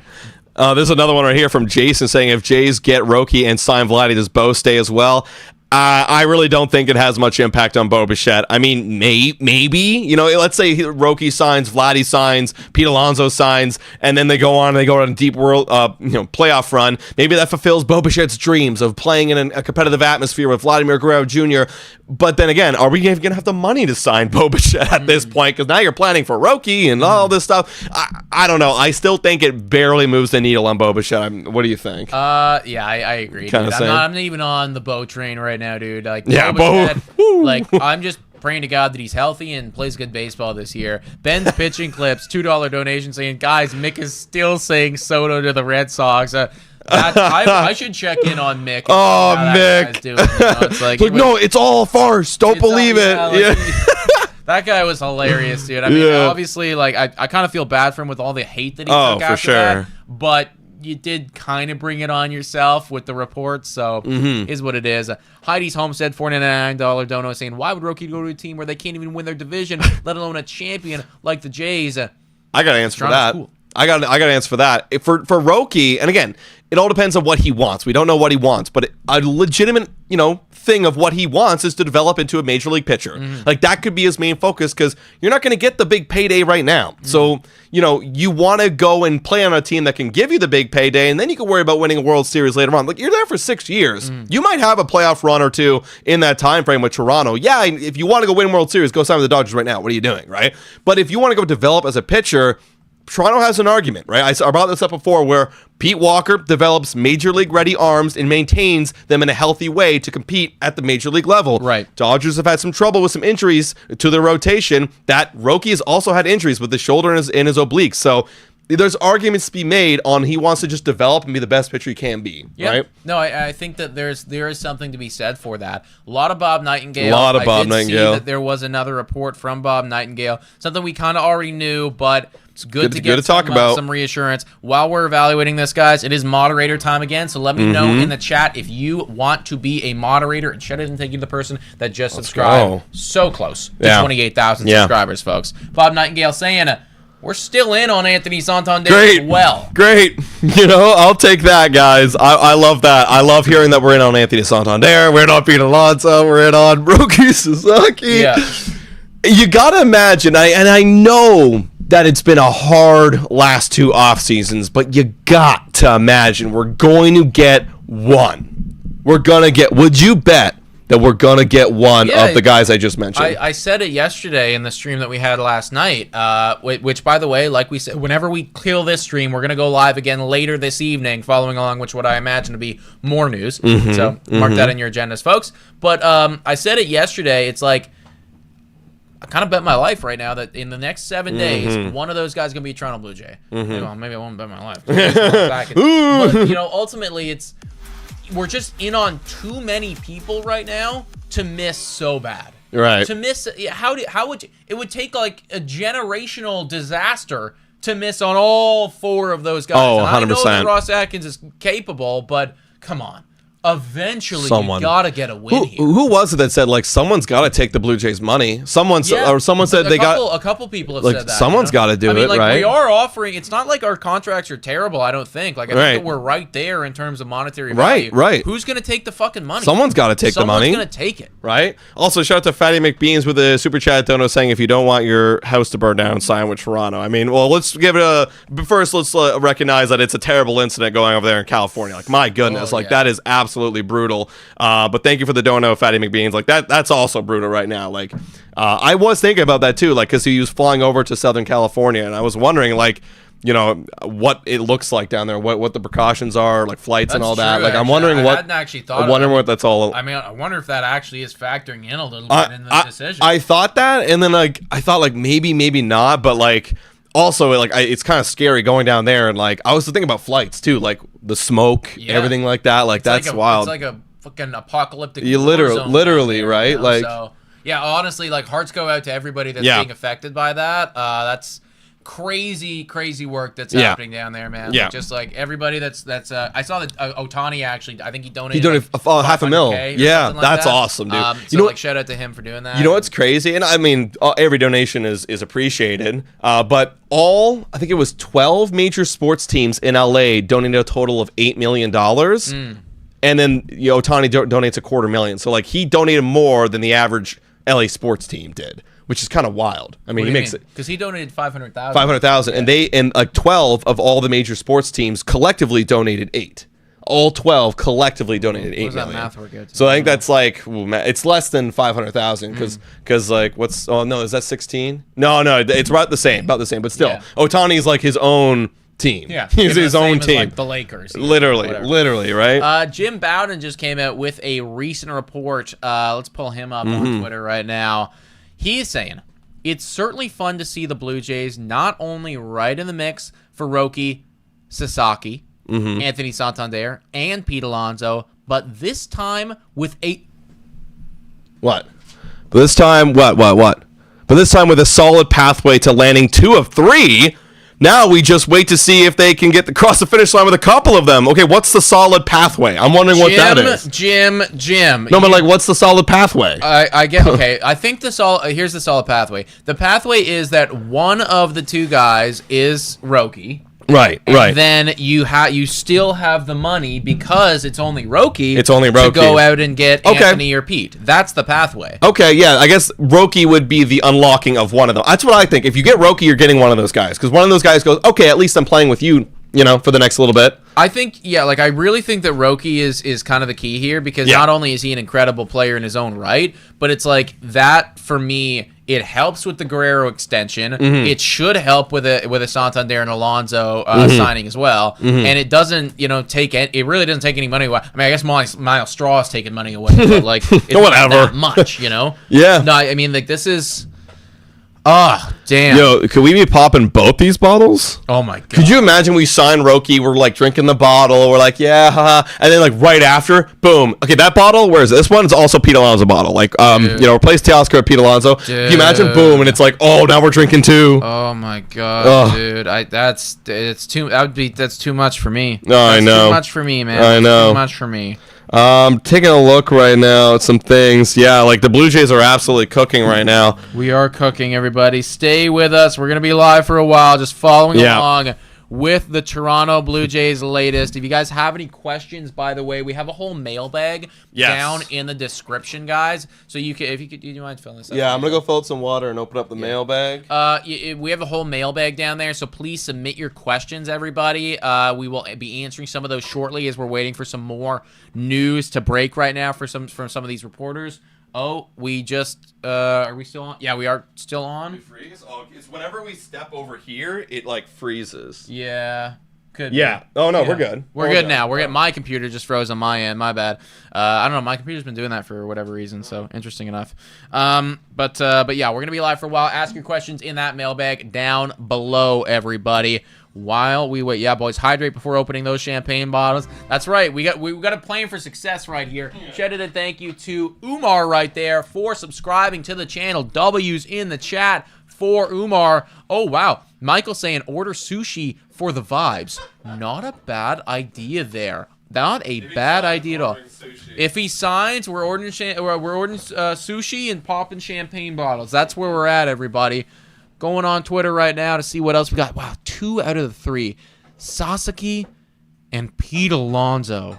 Oh my God. Can you imagine, everybody? We're back. Like, we're all the way the fuck That's back. actually how you bring me back, dude. Like, I'm literally not even joking, Like, no exaggerate. Like, I'm back if you do that. Could you imagine watching spring training, seeing Pete Alonso in a Jays uniform, Roki's pitching? Bro, even if we're bad next year, I'm like, well, we're on the right track. That's what I'm thinking 100%. Myself. Whereas, like, if we don't do these moves, I'm like, we're on the wrong track. 100%. And that's the difference for me. Like, I just want us to get back on track. And those moves...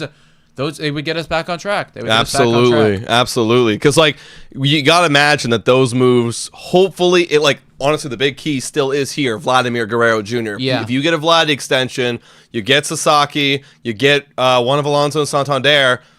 Like that's our core now moving forward. Like that's a solid core. And then the focus becomes, okay, who can we actually develop in this team to play for us? Who's actually going to develop, right?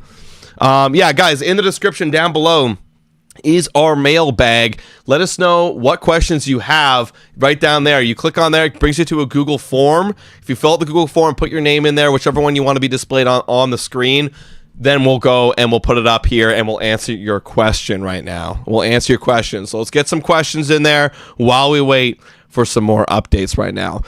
But another question right here is from Bay saying, who would you want out of Santander, Alonso, Bregman to go with Sasaki? I think for me, and I know Nick's going to agree with this, it's Pete Alonso.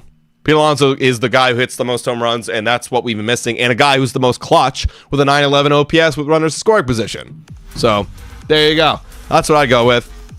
Also, Landon with a $5 dono saying, what would your rotation look like with Sasaki? Well, I've got it right up here. The rotation will look actually like effing elite. Not gonna lie, it would be pretty good, dude. Like, it would be really good. Your top 3, you're looking at Kevin Gausman, Jose Barrios, and then Roki Sasaki would be in here. Bowden Francis with a breakout year, phenomenal with a 3.30 ERA.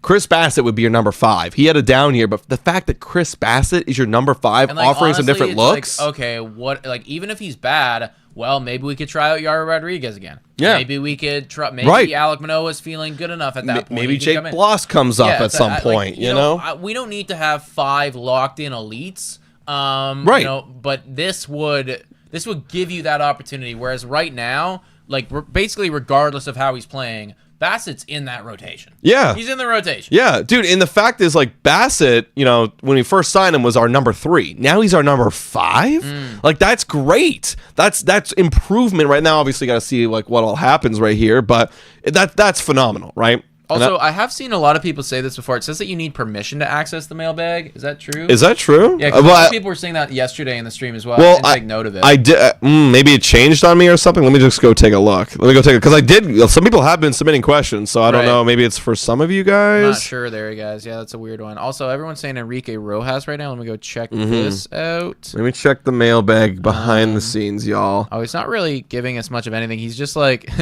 he's just kind of following along. He's just like showing emojis. Oh, no. So he's kind of along the ride with all of us, folks. Yeah. So, I mean, it's funny. Like, the more that we do this, like, obviously these insiders know more than us, more than the average person. But a lot of the times they're just kind of along for the ride too. You know, right. It's like you think that like they know the secrets that are going on. Not really. They're just kind of along the ride. You know? No, exactly. So nobody knows what Sasaki's actually gonna do. It's like other than Roki, like that's it, man. So yeah, we're waiting and we're seeing, and that is what it's got to be. Yeah, I mean, from my perspective with the mailbag, it looks like you can submit. Like, there's no permission necessarily, so I don't really know. Also, by the way, guys, we got a question. 12 likes away right now from 12 likes away from getting another moderator in here. So if you want to become another moderator, like up the stream at 450 likes, folks. And please subscribe to the channel, guys, because I think how close are we right now to? We got to be pretty close right now. We are roughly 50 subscribers away from 28,000. So if you are one of those 50 people, I would actually bet my life that there's 50 of you watching right now 100%. who are not subscribed. So if you haven't already done so, please hit that subscribe button. I'm going to use the bathroom very, very quickly, guys. Got to... While Nick's going to the bathroom, I'm pulling up a question right now. Oh, yeah. See, now we're getting some people in here throwing in their questions. This one's coming from Big Al. I don't know what's South Park. This one's coming in from Big Al. Their question is, if Sasaki signs with the Dodgers, ouch, that would hurt me so bad, first of all. That would hurt a lot. Which free agent pitchers would you target to fill out the back end of the rotation? Honestly, good question. Which target would you fill the back end of the rotation? So not Jack Flaherty. If we're out on Jack Flaherty, then okay. Assuming like we had the budget like of, you know, we're willing to spend like $8 million, let's say, for like, you know, a pitcher. Honestly, the Jose Quintana thing isn't a bad idea. Going and get Jose Quintana is actually a pretty solid back end of the rotation guy. Probably him, right? Unless we're getting Jack Flaherty, so that'd be my kind of target right there. If anyone else has anybody, yeah, literally Flaherty, yeah. Got to be Jack as backup. See, Jack wouldn't be a backup. He'd be like a middle to high-end kind of guy. So that's why I think that part of the question was kind of throwing me off. Also, I'm trying to switch over here. Oh, there we go. There we go. We just got a dono in here for... Oh, no, it's Dave Popes for being a member for 9 months. Shout out to Dave Popes for being a Blue Jays Today member, everybody. Saying 9-month member, good enough for a mod? Yeah, absolutely. Let's do it. Absolutely. You didn't make a mod yet, did you, Nick? No, not for 450. All right, let's get Dave. Let's get Dave Popes in here. Add as moderator. Yeah. There you go, Dave. All right. I think we had another question here. If Sasaki chooses LA Dodgers, Blue Jays will be a victim again following the Ohtani case. Why is it always Blue Jays nominated by Japanese players? So popular among Japanese players.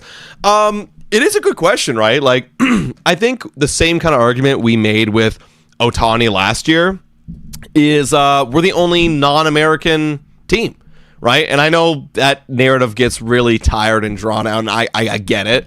And you're like, oh, you could play for an entire country, and I get it. It's we've heard that 1,000 times, but for a lot of American players, they want to play in their home country. Whereas Japanese players or Dominican players, which Blue Jays have had a success of getting a lot of Dominican players and Japanese players here.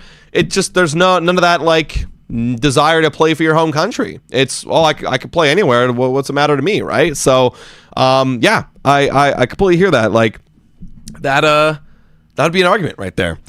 We're arguing some other kind of quotes in here. Oh, also a league source. This is from Ken Rosenthal retweeting Dan Hayes saying a league source described Justin Ishbia as a very serious contender to buy the Twins. Oh wow, yeah, Twins need someone to buy their team because they can't effing do anything. They're like maxed out on their payroll, Let's see if we got any more questions in here. Submit your questions, y'all. Submit your questions. That's weird. If not, I'll just answer some questions from the chat. If it's not working, I'll try to figure it out. Maybe I'll make a new thing later, but I'll try to figure it out. Guys, make sure to hit that like button. Subscribe to Blue Jays Today. We got over 1,000 people in the chat right now. What's been going on? Roki Sasaki, man. Blue Jays have been getting more international money to go and get them, increasing it by 30%. They can increase it a little bit more if they had $2 million. What else we got here? Jeff Hoffman said playing for a entire country is a dream come true. I know, and but you know what I mean? I just wonder if that's just like the staple thing people say. It's like, how do you feel about play? Like they always ask the question, man. Whenever like the media gets to talking to one of these guys, it's like it is the laziest question, I will say. It's like, what does it feel like to play for an entire nation? And then of course they're always going to say like, playing for an entire country is really cool, and it's like, no, I'm not. I'm Canadian right now, so obviously I can say this. Well, it's kind of a lazy question and then a lazy defaulted response. You know what I mean? No one's gonna say, yeah, I mean, I don't feel any ways playing for an entire nation. Like, I don't know. Let's see. I'm a Dodgers fan. I think it's your guys' turn. Thank you, Rams fan. Thank you, Rams fan. And congrats on the win last week. I think it is our turn. Jam Project saying, question, are you guys going to fix your trio bobblehead? I know, yeah, literally. Yeah, I actually tried to fix it, but it's snapped right off. I think it's toasted, man. It's dead. Tell you what, we'll get a Roki bobblehead. That's right. If he does decide to come here, which again, we are holding out hope. If you're just joining us, folks, like we've been saying, this all started off with the San Diego Padres falling out of the race. I guess it got a little bit too lucrative for their blood. Yeah. And honestly, now you're getting some trades happening from the Toronto Blue Jays, and we're feeling good, folks. We are very much in the mix right now, guys. Very, very much in the mix. So thank you for everybody who's been with us so far. We are waiting on some more news to break. Gaijin Baseball, is that? I don't know how to pronounce that one. Gaijin Baseball dropped some news on Roki. What is? I don't really know where to look for that. Where do we find that? Where do you find that? Baseball? Where do you find that, guys? I feel like my mic is at a good level. Am I tripping? Is that right? Like I keep seeing, I turned yours up a little bit earlier. Am I too or? You guys let us know. You guys let us know if the audio is good for you guys or not. Oh, I think I know. Am I plugged? Which one am I plugged? I'm plugged into 1.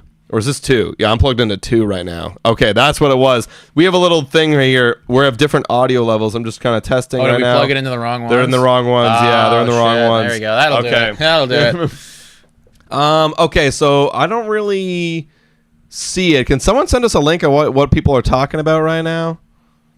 Can someone send us a link? Gauging. I don't really see it. I'm just gonna look up Roki Sasaki. See what comes up. Look it up. Are you guys 50-50 between both teams? Honestly, after they got more money, I'm like 30% Blue Jays, 70%. But that's Dodgers. A lot better than I was a while ago. I was like 15. Honestly, when the Padres were still in it, I was like 5, 10. But then when they dropped that, I was like, okay, 15. Because I thought maybe now this is going to be the clear domino for the Dodgers. And then now I'm 30. Now I'm 30, man. This is kind of cool by Frank Amarante right here. Ken Rosenthal, like 2 days ago, said Roki Sasaki could be waiting on his preferred team to trade for more international bonus pool money. Right. Blue Jays today. Blue Jays today. Hey. Trade for $2 million in international bonus money. So, listen, I know that Ken Rosenthal is a massive Toronto Blue Jays hater. He's not a Canadian guy in any capacity.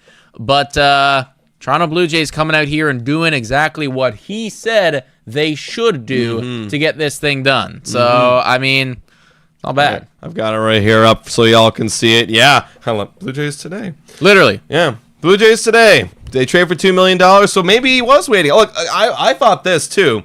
Unless, like, if he knew he wanted to sign with the Dodgers, then, like, he's going to probably wait around and use the leverage to, get more money. If the Dodgers get more money, and then he can just sign with the Dodgers and get a little bit more extra cash. But maybe it's the opposite. Maybe it's like, I'm waiting for the Blue Jays. I really want to pick the Blue Jays, and I'm waiting around for them to get a little bit more money, and then I'll sign with them. Maybe. You never know. You never know, right? So it's exciting stuff, everybody. It is really exciting stuff. Everything's kind of slowing down right now, and the whole Roki Sasaki news kind of breaking. It was awesome that we got that breaking news with the Blue Jays getting that money, because that really changed things around for those Toronto Blue Jays.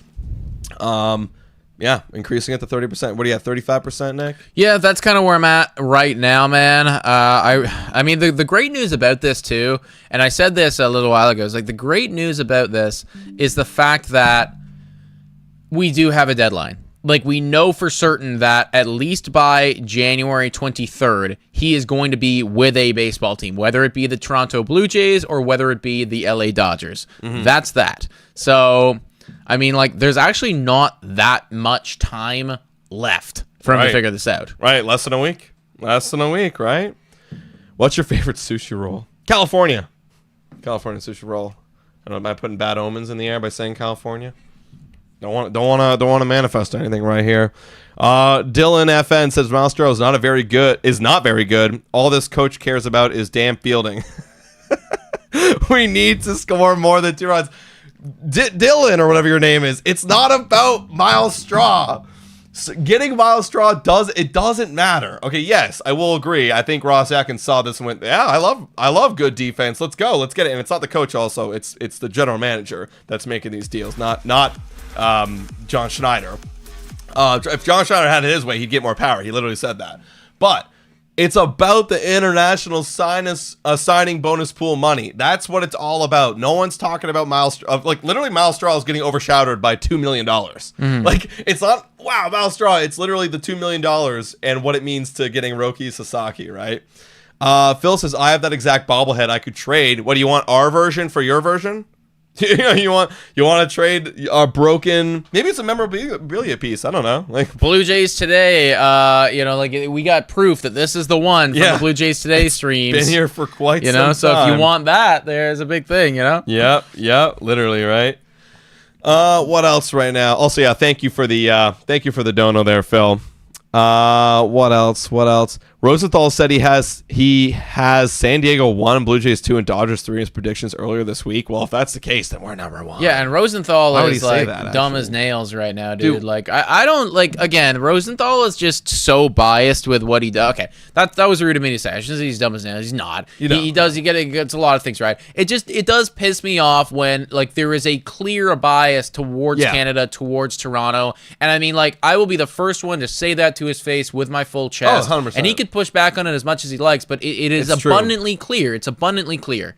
Yeah, because, I mean, when he made a comment earlier this week saying Blue Jays have terrible pitching development, and it's like, okay, yes, I agree with you on that, but you're not understanding. Like, we're not developing Roki as a prospect in our minor league system. We're developing him at the major league level. Like, he's just ignorant in that regards, where it's like, it's a blanketed statement. They're all bad at developing pitchers. Like, it just seems like he hates us for no reason, and I don't really understand that. Yeah.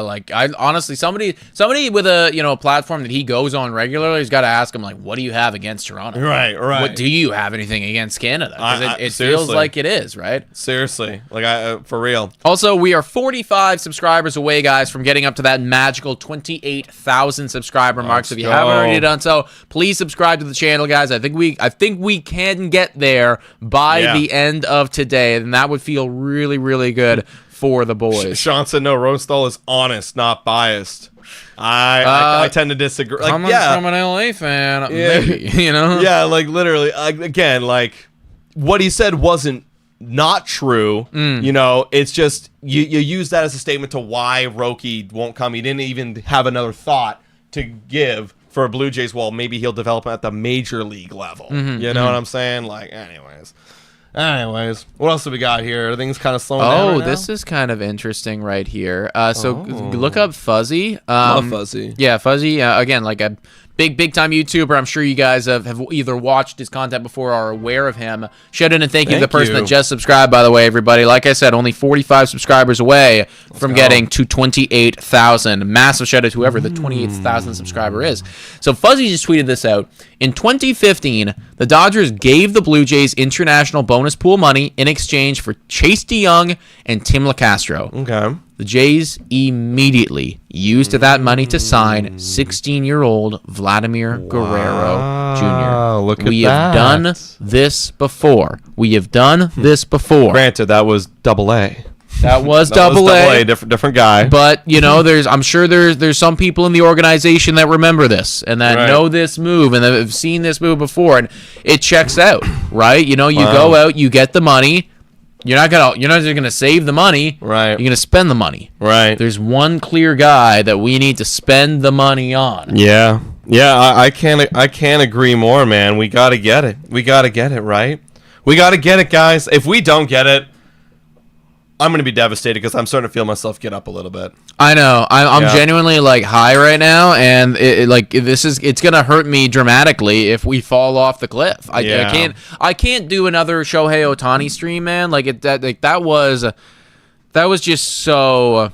It was heartbreaking. On so many levels. Like, I am obviously very excited. Like, I had a moment there. I was punching the air back behind me in the set. But I just had to get that excitement out some way. And I mean, it's definitely not the level I had for Ohtani, because obviously Ohtani is a different player, right? He is a very different player. He stole 50 bases and hit 50 home runs last year. Like, of course. He did do a lot. So that's why I'm like not like fully buying. And obviously, like, I'm way different. I thought it was 99.9% last year. I'm like 30% right now, but it's still a chance. That's the thing. I need to see like another big time report, and then it's like, okay, you know, like I could be really bought in if I see like another big time report. Like if they went and they made another trade for money, I don't know how I can be like. It's at that point, I would genuinely be like, well, we must know something. Yeah, we must, like, they must be like, give me 2 more mil and I'm there. And I'm there, like that, you know, because like you can't. How else would you be doing that? Like, I hope that Ross Atkins is feverishly on the phone right now, calling up every single MLB team, trying to get international money and just doing it in any way he possibly can. Hey, Edward's saying, Mets fan here, by the way, as a fan of a team that has signed the prize of the offseason, honestly, Sasaki is the second best prize, only 23 and a stud. I mean, yeah, that's what it is, right? Like, this is literally what was the whole thing in the beginning of the offseason. There was a ranking of all the free agents, the best ones. Number 1 was Soto. Number 2 was Sasaki. Number 3, I think, was Corbin Burns, if I'm not mistaken. Yeah, it was. But like, Sasaki is greater than Burns. We had a whole Burns watching thing going on, and man, like, this is bigger than that because of the value you're getting at 23 years old, which Edward is saying, and the level of a talent that you're getting as well. It's franchise changing, right? Also, take a look at this. This is a little bit off of the Roki Sasaki news, but still needs to be brought up anyways because this is our star player, Mets Cast. Tweeting this out right now. Now we go. Okay. This is Sal. I don't know who Sal is. I don't know, fan. But on a big time New York sports podcast and show, and he is believing that the plan for the New York Mets is not to wait. And what he means by that is they don't want to wait to free agency. They want to get Vladimir Guerrero Jr. now. Good luck, Sal. That might be your plan, but it ain't happening. Like, literally, the Blue Jays have slammed their foot, and they literally said it has to be a package bigger than Juan Soto. Dude. Which would be great. I might take that. I actually just thought of something right now. And like this would be kind of insane, and I don't want it to happen. But what if they got Roki and then traded Vlad for like a bunch of like a bigger package than Soto, and like a ton of top tier prospects, and like we started that's the rebuild, the retool. Like now we're young, we're cheap, and like this is the new core. I'd be so confused. I don't know how I'd feel about that because again, like I don't know what that. It all depends on the package. I don't really know what the Mets have over there. Yeah, like it'd have to be a Mark fucking Vientos stacked package like, where I'm like, okay, these guys are going to be really good. They never will, but it'd have to be like, give me Mark Vientos. That's the starter right there. Like, like if I don't get Mark Vientos back, I don't feel good about it. Like Vientos and then your top prospects. Like that. I think that's the level they're saying. Okay, like now we get Roki in the rotation for cheap. We get your top 2-3 prospects and an MLB ready guy. Yeah, you go. The restart's done. We're already restarted. You sign Pete Alonso to play first. Vientos plays third. It's like, all right, here we go. Yeah. Again, that'd be super weird and very video game like. Yes. But like. Yeah. I wanted to put that out there. It's important to do these thought experiments to see like where they're all at and everything like that. Because you could argue that if you bring in Roki, as much as he is a win now player, he is also a win later guy too, right? Like you could argue that is the number one prospect in all baseball. So I don't know. Just food for thought, everybody. Just food for thought. Mr. MSR Gamer says, Guardians fan here. Welcome. Wow, there's Guardian fans out there. Hey, welcome in. No disrespect to you. Nice to see you here, man. If you guys get Roki, do you think the Blue Jays will let us handpick a prospect? Yeah, because it was a player to be signed. I don't think it has to depend on Roki. I think it depends on Miles Straw, because that's what a lot. I mean, maybe there's some hidden clause that we don't know, but mainly when you go make a trade for a player, it's all about like, well, what does this guy do? That's what it depends on the player to be named later. So I don't know. Maybe I'm wrong about that, but I don't think it depends on if we get Roki or not. Peyton, I'm saying it proper, man. I'm saying it proper. Peyton's getting on me so hard right now about how I'm saying Sasaki wrong. Sasaki. Yeah, I'm saying it proper, man. Listen, I don't know how else to say it, all right? You got me so deep in my head Sasaki. At this point. It's like, bro, I'm saying it proper. I'm saying it proper. Edward saying all Mets fans hate Sal. Ignore him. Okay, thank you, Edward. That's right. Sal's dumb. Sal's dumb. I mean, yeah, like, I also want Aaron Judge. Ain't gonna happen. It ain't gonna happen. Also, shout out to the 500 likes, man. Let's go. Shout out to the 500 likes right there. I do need to get another moderator in the chat. Sorry, Peyton. Not gonna be you. Padden. Is that how you say your name? Padden? Peyton? Padon. Don't care. Who wants to be a moderator? Let me know in the chat. I'm just playing with you, by the way. I'm just playing with you. All right. Cool. What else we got going? I think we're just chilling right now. We are chilling and waiting for the updates, everybody. We are chilling and waiting for the updates. Let's see. Oh, please, somebody. Blister on my Twitter finger from Josh and Jay's fan. Shout out to them. Yeah, no, seriously. There's a blister in my throat, blister on my clicking finger. Let's get it done. Oh, thank you for the donut. Who was that right there? Jordan Keats! Let's go. Shout out to Jordan Keats. Saying, hell no. Same feelings I've had as a Canucks fan now with all the trade talks of trading our star players. Either way, Shatkins needs to work. Let me work. He's got to work, man. Shatkins needs to come up clutch. Again, for me, it all comes down with talking about Shatkins and whether they keep their jobs or not. First of all, if you don't get any of these guys, you're fired. I don't care. No matter what. You go get these guys. You got to win. Go back to the playoffs. You got to go back. And hell, like, is it wrong for me to expect if they got Roki and Alonso, is it wrong for me to expect they go win a series in the playoffs? Yeah. And if they don't, it is wrong for me, yeah. Well, it's because, again, like, dude, I mean, 74 games last year. Yeah. There's still so many things that need to go right and fall our way. I mean, at that point, I don't know what my expectations are. Yeah. I'm just excited to watch and find out. Yeah. That's where I would be at. Yeah, because like I was trying to think of my expectations of what they need to do in order to keep their jobs. Because if they miss playoffs, I think you're gone.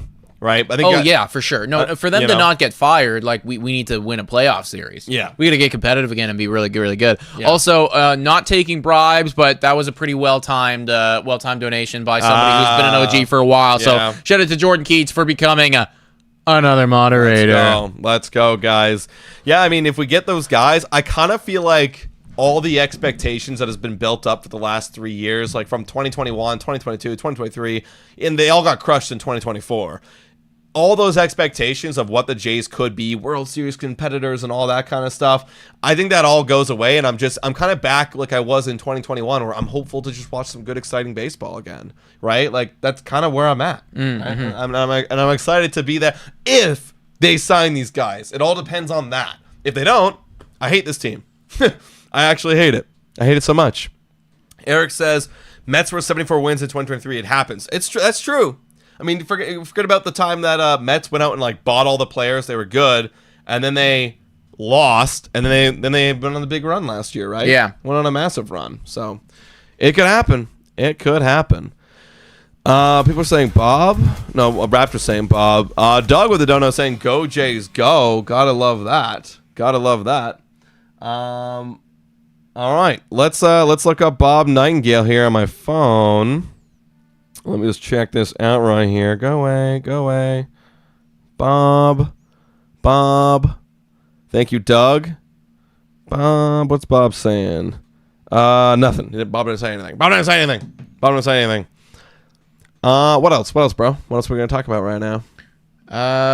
Is there any more questions in the any more questions? Any more questions in the mailbag that we can take? Oh, okay. No, we already kind of talked about that. Okay. Basically, Ben saying like wondered if the whole thing of like wondered if someone would be trading for international bonus pool, but some people with knowledge would think Roki will make his choice first, at which point the team chosen will then have a chance to trade for. Oh no, I think that changes things. That actually does change some things. Okay, Ben Nicholson Smith. This is on Blue Sky, everybody. So shout out to Ben for being on there. This actually does change a little bit of things right now, everybody. Shout out to Blue Sky. Ben had this to say. This was 2 days ago. Okay, this was 2 days ago. He said, I had wondered whether San Diego, LA, and Toronto would all be trading for international bonus space this morning. This was 2 days ago on Wednesday. But some people with knowledge, think Roki Sasaki will make his choice first, at which point the chosen team will have the chance to trade for added cap space by January 23rd. So if that's true, Sasaki will have then chosen a team and said, hey, I'm going to sign with you. Can you get me in a few more? Can you get me $22 million, $4 million more dollars? Which is what we want. That's what I was saying to to you earlier. It's like, well, do you think there's a chance that he told them like go out, get me this money, and then I'll come here? And if that's the case, and versus hey, who can get me the most money? Then I'll sign. If this is the case. Hey. I mean, well, look, if this is the case by Ben Nicholson Smith, if the people that are telling him this and, are real and they know this to be true, he's here. Then he's a blue chip. That is what that would mean. That's what that would mean. If we are to believe what it is that Ben Nicholson Smith has said here, then he's a Toronto Blue Jay. That's what that would mean. Take that in for a second, everybody. Hold that close. I'm not trying to, fucking clickbait you or anything like that. But the truth of the matter is, if this is real, he's a Blue Jay. If it isn't real, then he's not. We don't know. We don't know. Actually, we're back to where we were, 2 minutes ago. Man, Ben, I really want to know if your sources are true. Are people? Some people with contact. See, that's the thing. It's like all this broken telephone stuff. Like that's why you can't trust it. That's the thing. Like if you heard a direct, like Roki has stated that he will do this, then we got him. Like then let's start popping the champagne right now. You know what I'm saying? No, I know. We don't have that right now. Wow. Oh wow, this really is the plain stream but different. This is a different kind of plain stream. It's the plain stream but different, everybody. Oh Lord. Wow. Oh, also getting a call from Jim Riley right now. Ballcap Sports. Here, let's tune into this, guys. Let's go, guys. Everyone, give a big warm welcome to Jim Riley. Hey Jim, how you doing, man?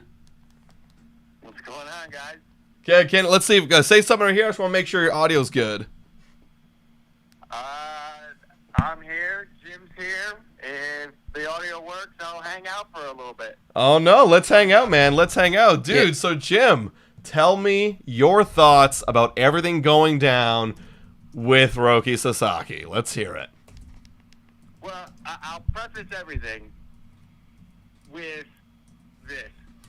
I still think he will ultimately wind up signing with the Dodgers. Like, if I were to break it into a percentage, I heard you guys talking earlier, I think we're all kind of in the same boat that there's a scale tip towards the Dodgers. Mm-hmm. However, I can totally nerd out on some Blue Jays stuff right now because it's got me feeling a certain way. It's got me excited. It's got my mind going down all the different avenues that it goes down when this type of stuff is happening. Mm-hmm. And here's something I have found most interesting. And there's nothing to back it up, but it's just a thought. Mm-hmm. The Blue Jays did the Miles Straw and international bonus pool trade, not the Dodgers. Yeah. Mm-hmm. It's kind of interesting that LA didn't do that, and you gotta think that with all the conversations that all the general managers are having with each other, like the Dodgers should have uncovered that was a possibility. So why didn't they do that trade? And if they didn't uncover that as a possibility, then bad job by the Dodgers to know that there was a couple $1 million in international bonus pool money sitting out there. I keep circling back to that in all of this, that the Blue Jays did that trade, not the Dodgers. Why didn't the Dodgers do that trade? Did the Blue Jays beat them to it? Do the Dodgers not have an interest in it? At some point, I feel like the dam breaks because at this point, both teams must feel like they're still in it. Mm-hmm. Because whoever starts to get that inkling that we're done, we're out, they're going to pivot and start signing their international picks, the agreements that they have worked with these guys over the last year, 2 years. They don't want to lose those players, right, to anybody else. So this has kind of been, it's fast. So the fact that they're both still in it means they're both still in it, right? But the Jays did the trade, not the Dodgers. And I keep, as I've now repeated that like 4 times now, good. I keep, like, hovering around that thought.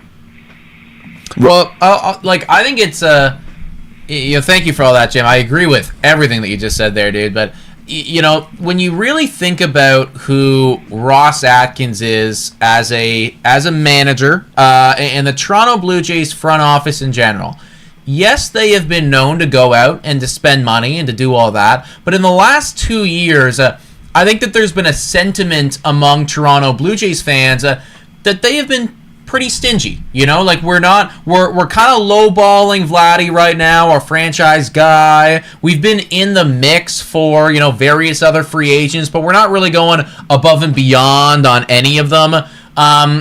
So for me, to hear that they just took on, what was it, $14 million in Miles Straw contract money, that's effectively, like, let's face it, I mean, Miles Straw is not a great baseball player right here. It's, that's probably money that you'd like to spend elsewhere.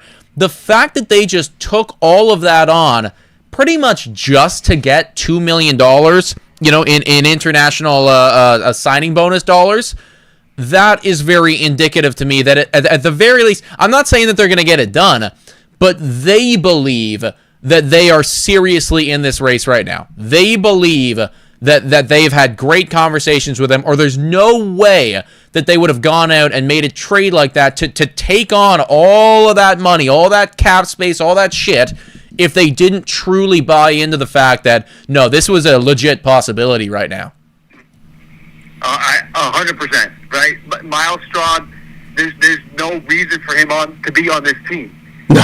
From a roster depth chart perspective, they got like 5 guys that they can play the outfield before Miles Straw next year. And from a financial standpoint, it would make no sense to take on that money. This is 100% to be able to up your amount to Roki, and also potentially, maybe Roki, maybe they're feeling like Roki's going to agree at 6 and then want to have a couple $1 million to still bring in some of their other international signings. So maybe it's not, they're not setting up to give the whole pot to Roki, but they want to have more money to bring some of those other guys on board, even in addition to Roki Sasaki. So there's a lot that could happen there. But, the Miles Straw thing, I think the greatest highlight of his career was when he got into a fight with a fan. I think that it was he like climbed the wall. He like scaled the wall in the outfield, and I think it was at Yankee Stadium maybe, and was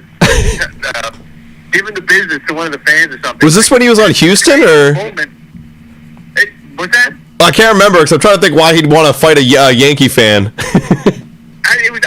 It was when he was with Cleveland, and I think like they threw something at him or something. But he was ready to go. He was like scaling the wall, ready to go fight somebody. Right. So, there's all in it. Like this move is definitely, Nick. You nailed it on the head. That Ross and Mark and the guys there obviously feel like they've got a real chance. And they want to make sure that they have every dollar at their disposal that they can throw at him. And in addition, maybe there's also the mindset of getting him and the other international players that they had their heart set on, had agreements with. Now, Jim, I want to get your thoughts on this. Ben Nicholson-Smith came out with like a blue sky post and was talking about how, that Roki and some knowledge around the source of Roki, that he would tell a team first, I want to sign with you, I'm going to sign with you, but if you could go get some more money, then I will sign with you. Where right now we're seeing the Blue Jays, like we just talked about, made that move, and you're right, the Dodgers haven't made the move. So when you brought that up, that's where my brain goes, like, well, if that's the case, if the knowledge of that source is true, then it's, well, we're just getting enough money for Roki just to, as like a respecting, as a complimentary piece to this signing. Or, like what you're saying, maybe we sign him and then we get a little bit more to sign some other guys. So, for me, that kind of gives me a little bit more confidence, but you can't trust everything out there. What are your thoughts on that? Well, the puzzle pieces are all fitting in to, seeing him in a Blue Jays hat. Like, everything that if we're going down the road, all of this whole pathway will all make sense. It'll be like, yep, see, that's when we knew he was coming, because you guys were going through it earlier, the bonus pool allotment. Yeah. The Blue Jays already had more money than the Dodgers did. Now they have $2 million more on top of that. They have nearly double what the Dodgers have for their international bonus pool money. So if there was a team that needed to make a trade to up their international pool, it would have been the Dodgers. Yeah. So not just from a perspective of the two are on equal footing and we're trying to gain an edge on the Blue Jays. No, they kind of needed to make a trade just so they could get back to or up to the Blue Jays spending level. And they didn't. The Jays pulled that trade.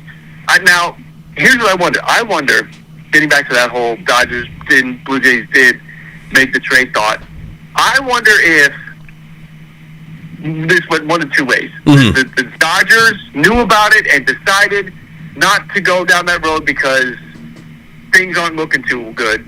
Or did the Dodgers, were they engaged in conversations with Cleveland and the Blue Jays jumped in front and stole the trade from the Dodgers? Like, that could be. I'm obsessed with that trade and the thought of the Dodgers either passing on it or the Blue Jays jumping in front and getting it done. Yeah. Again, if you're the GM of the Padres heading into today, the Blue Jays and the Dodgers, you had to know the whole landscape.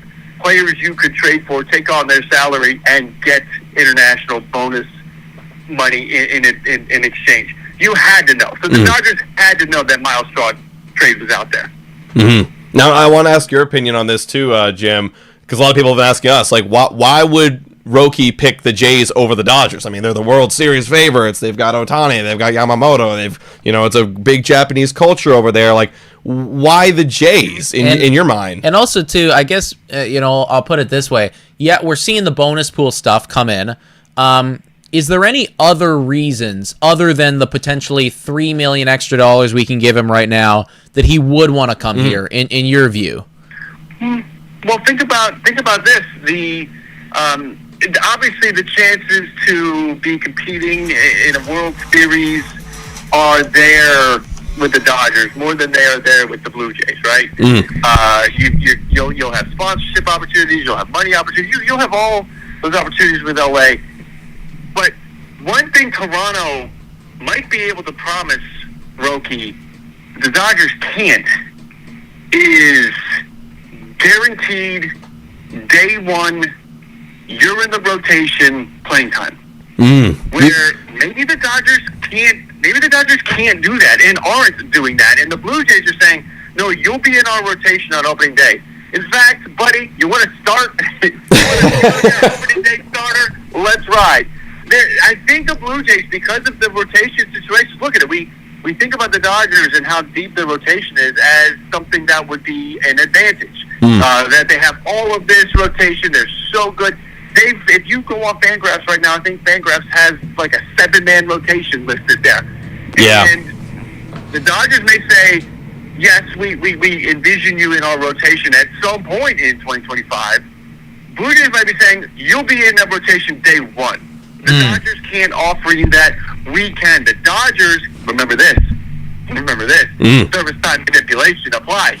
If the Dodgers keep Roki Sasaki down in the minors for the month of April, even if they bring him up because they start overseas, right? And he could pitch overseas, he could be on the roster and on the team for overseas, but then they come back and they could send him right back down to the minors. If his service time, if they could manipulate his service time, where essentially if he spends the month of April down in the minors, the Dodgers could get an extra year of service time. I'm not saying they would do that, but Roki might be thinking, hey, if I'm walking everybody in spring training and the Dodgers say, you're going to start the year down in the minors because we need you to work out that control thing. But the Blue Jays have promised me that I will be on that rotation, and it is a condition of me signing with them. Maybe the Blue Jays step up because the Blue Jays... That's true. That could be a bargaining chip that they could put on the table that the Dodgers might not want to. I mean, the Blue Jays lost out on Ha-Seong Kim to San Diego because San Diego put in the contract that we won't send you to the minors. Right. The Blue Jays would not do that. So that's why the Blue Jays missed out on Ha-Seong Kim when he came over. Yeah.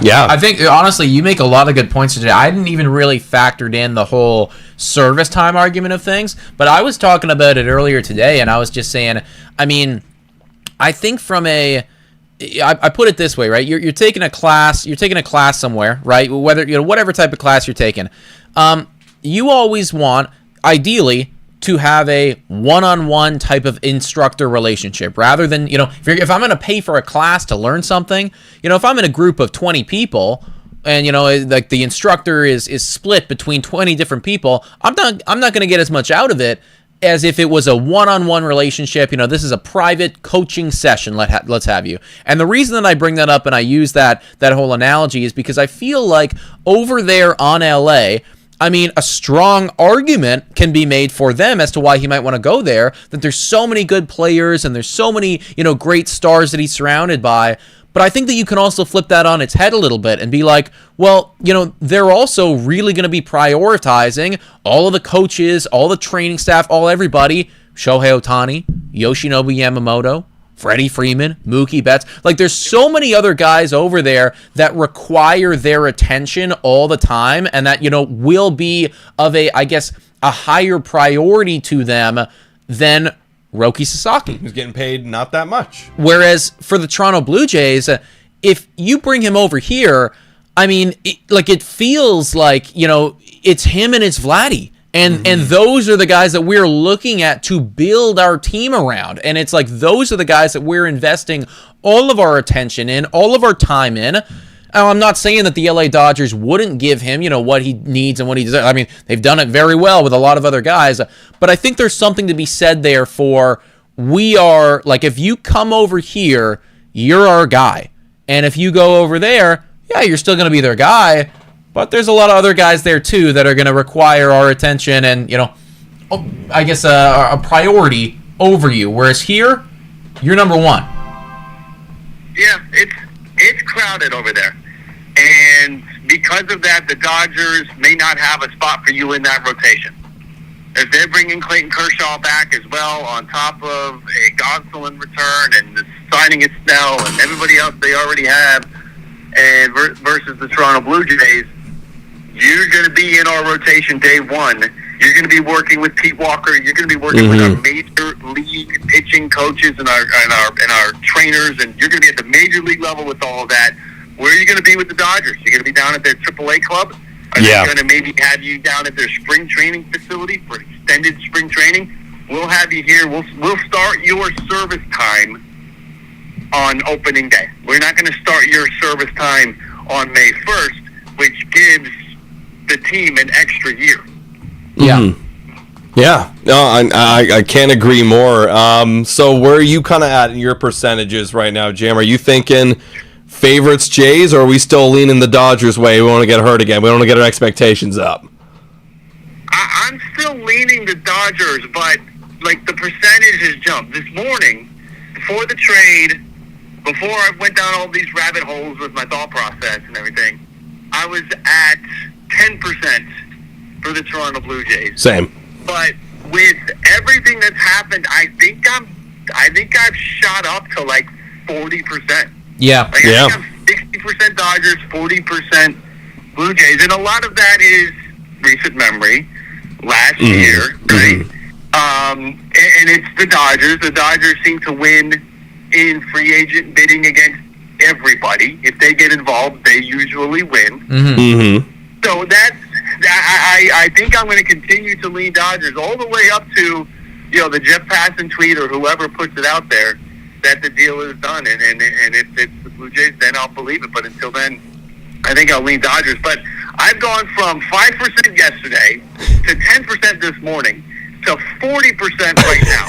That's quite a jump. It's how it happens. Momentum is a real thing, Jim. And like you said, if he does end up coming here, we're gonna look back at some of those, some of the breadcrumbs that were left for us, and we're gonna go, okay, that and it all adds up now. That's when it started happening. That's when it picked up steam, and of course, this is when it ultimately happened. So I think that we're right alongside you right there, man. Where, again, I guess I'm so traumatized by the LA Dodgers that you're right. Like I find like they always get it done. So it's tough for me to bet against them, but I like where things are headed. Now, I don't want to keep you on for too much longer because I imagine you're probably going to be making a bunch of content on this too, but there's been a lot of other outside of the Roki Sasaki news, just Toronto Blue Jays stuff in general that I wanted to kind of pick your brain about. I think you were posting some content on this earlier. I thought I saw you post a video on it. But just for the people out there right now, massive conversation is with Vladimir Guerrero Jr., his potential extension or his potential trade. Reports came out, I think it was yesterday or 2 days ago or what have you. The Mets were really putting together a heavy offer for him. I mean, both Adam and I are pretty confident that, this is not going to happen and, wouldn't happen. In your opinion, where are you at with all of that? And then I guess maybe the better question is, should it happen, in your opinion? I think that there will be no Vladimir Guerrero Jr. trade. I believe that Vladimir Guerrero Jr., similar to how the Angels could not trade Ohtani, until you are 15 games below 500 at the trade deadline. Yeah. Until you reach that level of rock bottom, you can't trade him because he's not just the best player on the team. He's also the face of the franchise. Yeah. He's the name in lights. He's the name on the marquee. Now showing Vladimir Guerrero Jr. Bo Bichette is not that. Kevin Gausman is not that. We haven't had a guy like that really long time. All of my time as a Jays fan since I was a kid, like, we had, what do we have? We had Dave Steve, maybe. We were Holiday. We had Holiday. But, like, this just feels different with Vladdy. And I hope that the front office gets that. I think they do. So I don't think a trade happens. I also think that the Mets, all this Mets talk, I understand how it gets going, how the machine gets started, and I've even hypothesized what Mets trades could look like on my channel. But if you're the Mets, and I've also said this on my channel, and I've tried to emphasize this so nobody thinks that I think a Mets trade would happen. If you're the New York Mets, there's no reason to trade for him. If you think he's going to reach the market, open market, just wait and sign him. Right, that's your advantage. Right, you hold on to your prospects. This blow away offer that you would have to provide to get Vladdy. Hold on to those pieces. Just sign him in the offseason. The only reason why you fast track to a trade is if you think you're going to you think he's the piece that's missing from a World Series title. If you get to July and the Jays are 15 games below 500 and you are just missing that one power bat and Vladdy's having a monster season, then you trade for him then. Yeah.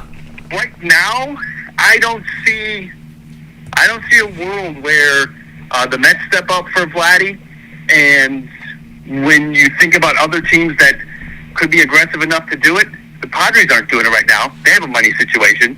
The Mariners have a money situation. The Dodgers have no room for him. The Braves have no room for him. Like, the other teams that could be trade partners, he doesn't really fit into their equation right now.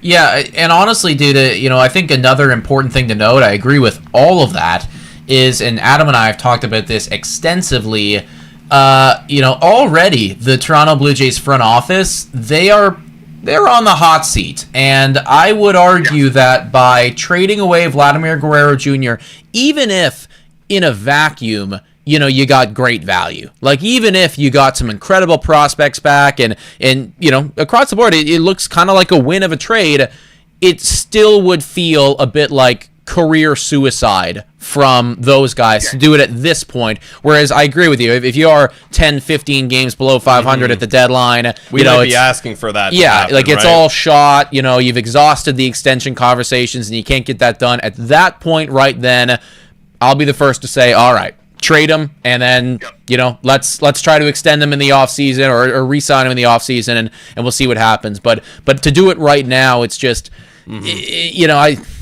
I don't know. It feels like too much of a stretch for me. Yeah. Well, it is like you said about career suicide. So if you are Ross and Mark, and you already like to be, the smartest person in the room, you cannot put yourself in a situation where you're the reason why Vladdy left. Yeah. Yep. If you trade him, it's on you. However, if he walks in free agency, then he assumes some of the blame. But if you trade him, you are the reason he left. If he walks because there's more money from the Mets, then the Mets are the reason he left, and he's the reason he left. You don't shoulder the whole load of blame if he walks in free agency. I can't agree more, right? So that's why I'm hopeful that Vladdy is going to stay, hopeful that Roki Sasaki comes here, and then maybe another domino falls too, right? Maybe that triggers a Pete Alonso domino or a Santander domino because our window starts to open up a little bit. They're set up for it, right? I mean, all these other teams seem to be playing hardball with Pete Alonso and Alex Bregman and Anthony Santander, but the Blue Jays are the one team that is, one of the more aggressive teams in terms of pursuit. And they have still a ton of needs and money to spend. So Alex Bregman, Pete Alonso, they may be waiting out for the Blue Jays. All of this talk of Boston's waiting him out, and Detroit's waiting him out, and the Mets are waiting him out. They may be waiting for the Blue Jays to get their ducks in a row, because the Blue Jays, who have been described as desperate this offseason, they could be the team that gives Alex Bregman enough money to get him at least back to what that Houston offer was. Or they'll give Pete Alonso enough to get him close to what that Mets offer was from a year and a half ago. And that would get the job done. And if you feel like you can get a Vladdy extension done, you can bring Roki on board, and you can get one of those three players, all of a sudden this would turn a negative into a positive for this offseason for the Jays, if that's what the next couple of weeks looks like. Okay, one final question for you, Jim, before we let you go. Also, for the chat, by the way, guys, if you're enjoying the commentary from Ball Cap Sports, Jim Riley over here, and you're not already subscribed to him, take a moment, open up a new tab if you want, search him up on YouTube, click that subscribe button, because this is just a taste of what he does regularly, and honestly, his content is phenomenal. So go, everyone, do that if you're not already part of his community. But the final question I have for you, Jim, there's, forget about Roki for a second here, and I know it's all kind of tied together, but forget about him for a second. You got 3 big-time bats remaining on the market, being Anthony Santander, Pete Alonso, and Alex Bregman. I'm sure you've already said it on your channel at this point, but at this point now, where or what are your official predictions as to where those 3 guys are going to land when it's all said and done? It's so volatile because of the changing landscape, and I've started to work on I've started to rework that, because I'm planning on putting a video out that has some updated predictions, but I'm having a tough time because, again, it feels like it's changing every single day. When I woke up yesterday morning, I would have said Pete going back to the Mets. Right. Every morning it feels like we wake up and there's something new. The Detroit Tigers, when they signed Gleyber Torres, I really feel like they took themselves out of the running for Alex Bregman. And you might say, well, wait a minute, how does Gleyber Torres affect Alex Bregman? Well, it adds another mouth to feed in that infield. And these teams aren't going to waste $10-15 million a year and just throw it around. And they made a significant investment in Gleyber. As far as the Mets, like Jesse Winker. Well, wait a minute. How does Jesse Winker impact Pete Alonso? Well, it's $8 million, or nearly $8 million. But I know Jesse doesn't play first base, but it's another mouth to feed in that active everyday lineup. Yeah. That now maybe that's not Pete anymore. So even deals that do not directly impact the position that these other players play, these deals are kind of taking a toll on their potential to sign with that team. So if I were to put something on it, let me put it this way. I don't know if I have teams, but I feel like the Blue Jays make a splash and get one of them. I feel like the Angels could make a splash and get one of them. And then with the Angels, I want to throw Jack Flaherty into that mix too, because Flaherty's still out there. And the Angels have money to spend. They still need, in my mind, a 3 or better 3-2-1 kind of starting pitcher, and Flaherty would fit the bill there. Yeah. But they also need some pop.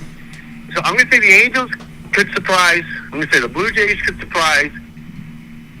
And then this is where it gets tough. Like, right. There's not enough to go around, and that's why I think these guys are still sitting out there, because Detroit, where's Bregman going to play for Boston or Detroit? Like, they're both taken up. There's a clear path if he goes to the Blue Jays. Bregman would be the starting third baseman, right? So, but in Boston, you got Devers. Well, we're going to move Devers. Okay, where's he going? He's going to go to first. What are you going to do with Tecasas? Well, we're going to trade him. Well, that's stupid. Trading Tecasas so you can bring in Alex Bregman would be one of the dumbest moves I've seen in a while. Yeah. It's not going to happen. So you're going to say, well, who plays second base? Well, 2 of your top prospects who are close are lined up to be your second baseman. And, oh, by the way, you got Vaughn Grissom, you got David Hamilton. They right now already figure into some second base role. You're stuck with Trevor Story. So I don't know where Boston fits. And Detroit, again, I already said the whole Gleyber Torres thing. This is tough. I mean, it's what makes it kind of fascinating, because every day where I think these guys are going to go changes. But I think the Angels snag somebody. And if I'm thinking Angels, I'm thinking it's either Pete or Santander. The Blue Jays could grab any of the 3. And then maybe we find the Chicago Cubs. So I know that Scott Boras killed the whole Alex Bregman, Chicago Cubs, short-term contract thing. Right. But if you brought in Bregman and you're the Cubs, you bring him in on a Matt Chapman type deal. Then he comes in, he kills it for you. Maybe you give him the extension, similar to how the Giants did with Matt Chapman. And then you finally trade Nico Horner. And then Shaw, who right now is lined up to be the third baseman, takes over at second base in 2026. And 2025, his revival was just delayed by a year. So I could see the Cubs, they have a spot. The Blue Jays have spots. The Angels have spots. All these other teams, Boston, Detroit, the New York Mets, running out of spots. Right. Those were the favorites for these guys. And now we're kind of looking at it like, I don't know anymore. Maybe not. Right. It's crazy. It's fun. It's fun. I enjoy this stuff. But it's tricky to pinpoint it right now. I'm with you, Jim. A lot of dominoes gotta fall first, but I will say this, and we were talking about this, I would almost bet my life the Jays are going to get somebody, because somebody's got to take the Jays' money. Me too. I agree with you 100%. And the fact that they are a fit for all three of them is great for them. 100%. Yeah. Cubs are really only a fit for one of them. Angels are really only a fit for one of them. Tigers kind of really aren't a fit anymore. Same with the Red Sox; they're not a fit anymore. So it works out. Well, and maybe the off season just falls right into their hands. This happened for the Giants last year. The Giants last year brought in Chapman. They brought in Snell late. Maybe the Blue Jays will be this year's Giants. We gotta hope so, man. We gotta hope so, Jim. Hey, Jim, thank you for giving us a call right now. This was phenomenal. I know that you got probably a lot of content to make, but we're definitely going to be going live later. If you're open to it, we'd love to have you back on. Maybe we'll get you on video format, but we'll discuss that off camera. But Jim, best of luck. Keep killing it with the YouTube game, man. I see you got 50K subs. Congratulations. Keep up the good work, Jim. Thanks, guys. All right, talk soon. Talk soon, man. See you later.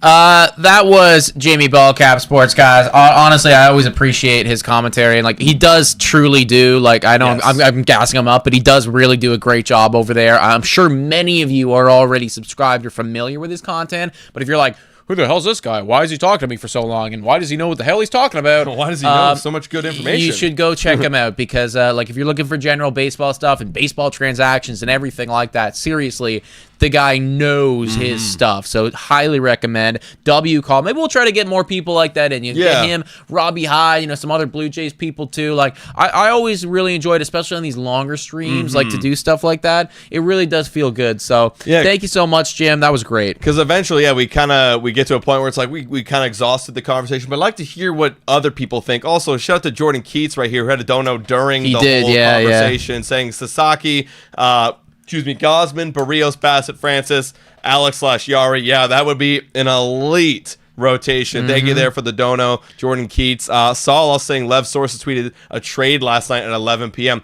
I did see that during the call. I did look it up. I don't know who this guy is. I don't know. Again, it's one of those weird Twitter accounts where it's like they're not a reputable reporter, but they got one thing right, and everyone's kind of hopping on their bandwagon. They said something was going to happen between the Guardians, including Sasaki, and there we go. There it is, yeah. And there it is. And then he just tweeted out saying, the Blue Jays are going to get him confirmed, which I don't want to put any, my eggs in that basket. Yes. Who are you? Who knows? I don't know who even knows? But I mean, like something to note there as well. Also, shout out to James Borbath, who during that did subscribe to the channel, guys. Hey. We are currently roughly 28 subscribers away. Wow. From 28,000. So if you've been watching this stream for a little bit and you're like, hey, these guys are kind of cool. They know their stuff. Please subscribe to the channel. 28 subscribers away, guys, from getting to 28,000 subscribers, and that feels really good. Somebody shouting out Ben Nicholson Smith. Yeah. Also, did see someone say it is 1:30 a.m. in Japan right now. I don't know if he's in Japan as we're speaking. Like maybe he's still here in North America, but that's why they're saying probably won't happen right now. Maybe later tonight. That's why we're gonna go live later right tonight, now, guys. Maybe later tonight. Yeah, like we're gonna wrap up relatively soon. I think. Take a little bit of a breather, regroup ourselves. And then, come back here probably 6, 7 o'clock tonight this evening or something. Maybe some beverages too. Yeah, absolutely. Might be a good idea. We got to get some lunch, get some food, relax, prepare ourselves for another long live stream coming up tonight, everybody. So, and thank you for Straw and for just subscribing. Let's go, guys. If you just subscribed, let yourself be known in the chat too. Let's go. Yeah, seriously. Like literally 28,000 away from getting to 28,000. Let's go. 28 away from getting from 28. We were 28,000 away from getting to 28,000. Then we'd be 0. We'd be at 0. So, yeah, we'd be at where we were a week ago. And we didn't have a single, we didn't have any channel at all. So yeah, for real, man. To recap for anybody who is joining us, we did just have that great call from Jim. But you know, all of the Roki Sasaki news is that earlier this morning, Padres are seemingly out, which then kind of sparked the Toronto Blue Jays to make that big time trade, which is effectively just a deal to get international signing money, because I even saw Rob Wong tweet this out and it was like, the fact that Miles Straw, I thought this was hilarious, the fact that Miles Straw, this isn't word for word, might not play a single game with the Toronto Blue Jays, but could still turn out to be one of the most influential signings is crazy. Or trades or whatever. Trades, sorry, yeah. No, it is kind of wild when you think of it that way. Like he actually might not play for Dude, us, he won't. He won't. I mean, Jim brought it up too. I don't think he will either. Like he's not going to play. To be so fucking injured. We'd have to be so injured. Like there's no spot for him on the roster right now. And again, like, I'm keeping all these tweets that like aren't reputable people, but like people are all saying like, oh, the sources say he's going to the Jays, but we have to wait and see from somebody reputable like a Jeff Passan. Shout out to P. Jacobson for subscribing to the channel. Thank you very much, man. Is Jim Riley subscribed to Blue Jays today? He is, because he's a moderator. So, that's right. And he's got to be subscribed to be a moderator. So yes, right. he is, and we are obviously subscribed to Jim Riley's Ball Cap Sports channel as well, and we keep up with his regular content because he does do really good. Let's take one or two more questions, and then we'll call this stream. And like we said, we're going to be back here. I'm thinking like probably around that 7 o'clock tonight. Obviously depends on the information and the news that breaks. If something does come out that's pertinent and important, we're going live. We're going live immediately. Also, John's asking, what does Cleveland have to do with the Jays getting him? It's because that's who the team they traded for. If you're just tuning in and missed it, that's the team they traded for the extra $2 million international signing bonus pool money. It's such a long phrase. That's where they got the money from. So, and that's where they got Miles Straw from. So that's very influential towards getting Roki Sasaki, right? Any prospects you guys are excited about? Asking Flash Hawk. And Flash Hawk is a Dodgers fan, so maybe he's really curious. Well, we don't have too many prospects. I mean, Roki would be that prospect, right? He is literally, and that's what I keep coming back to. It's like we got so hyped up for the draft lottery to maybe get a top pick to then maybe get a good prospect, because like that's how depleted our farm system is, man. Like we got guys there, but you know, no one of the caliber, you know, like there's other teams like in the AL East and in the American League, like they got top tier caliber guys, and we have prospects, but nobody that is being heralded as the next big thing. The most exciting is probably Aravis Martinez, and I mean that guy's coming off a PED suspension. Seriously, so it's like what is he going to do? Who knows how that's going to turn out? Like, but this is immediately, and we keep coming back to it. Paul Skeens. Right, Paul Skeens? It's Japanese Paul Skeens, and literally, right? You just straight up you get him, and you're like, holy shit, this guy's incredible, right? He could come in, and similar to Paul Skeens, right? Paul Skeens comes up, what does he do? You know, he won Rookie of the Year, right? Yeah, it was him. Yeah, it was. I was gonna say it was either first or second. I forget. It was him and Jackson Merrill. Yeah, like phenomenal season. Now I'm not saying Roki's going to immediately come out and have a 2 ERA. Yeah, but that's the potential. Yeah, and other people are saying like Arjun Namala. Like, true. He's so far. He's like years away. It could be 3 or 4 years. Who knows how long it's going to take for him to get to the big leagues? And then, I mean, Ricky Tiedemann's got TJ, so we don't. It's kind of rough there. Also, I did see Lower Lee say a couple times BNS Blue Sky. We did actually bring that up. The fact that he's heard from knowledge from industry sources that Roki will tell a team who he's going to sign with, and then they'll go get money, international signing bonus pool money, and that's a fun little nugget right there. Yeah, that is fun. So I think that's where we're going to call it right now, folks. Sadly, we didn't get to 28,000 subscribers. So if you didn't already, subscribe to the channel. Maybe we'll get there tonight on this evening's live stream. Hopefully, fingers crossed, some more information breaks about Roki Sasaki. Sasaki. Sasaki.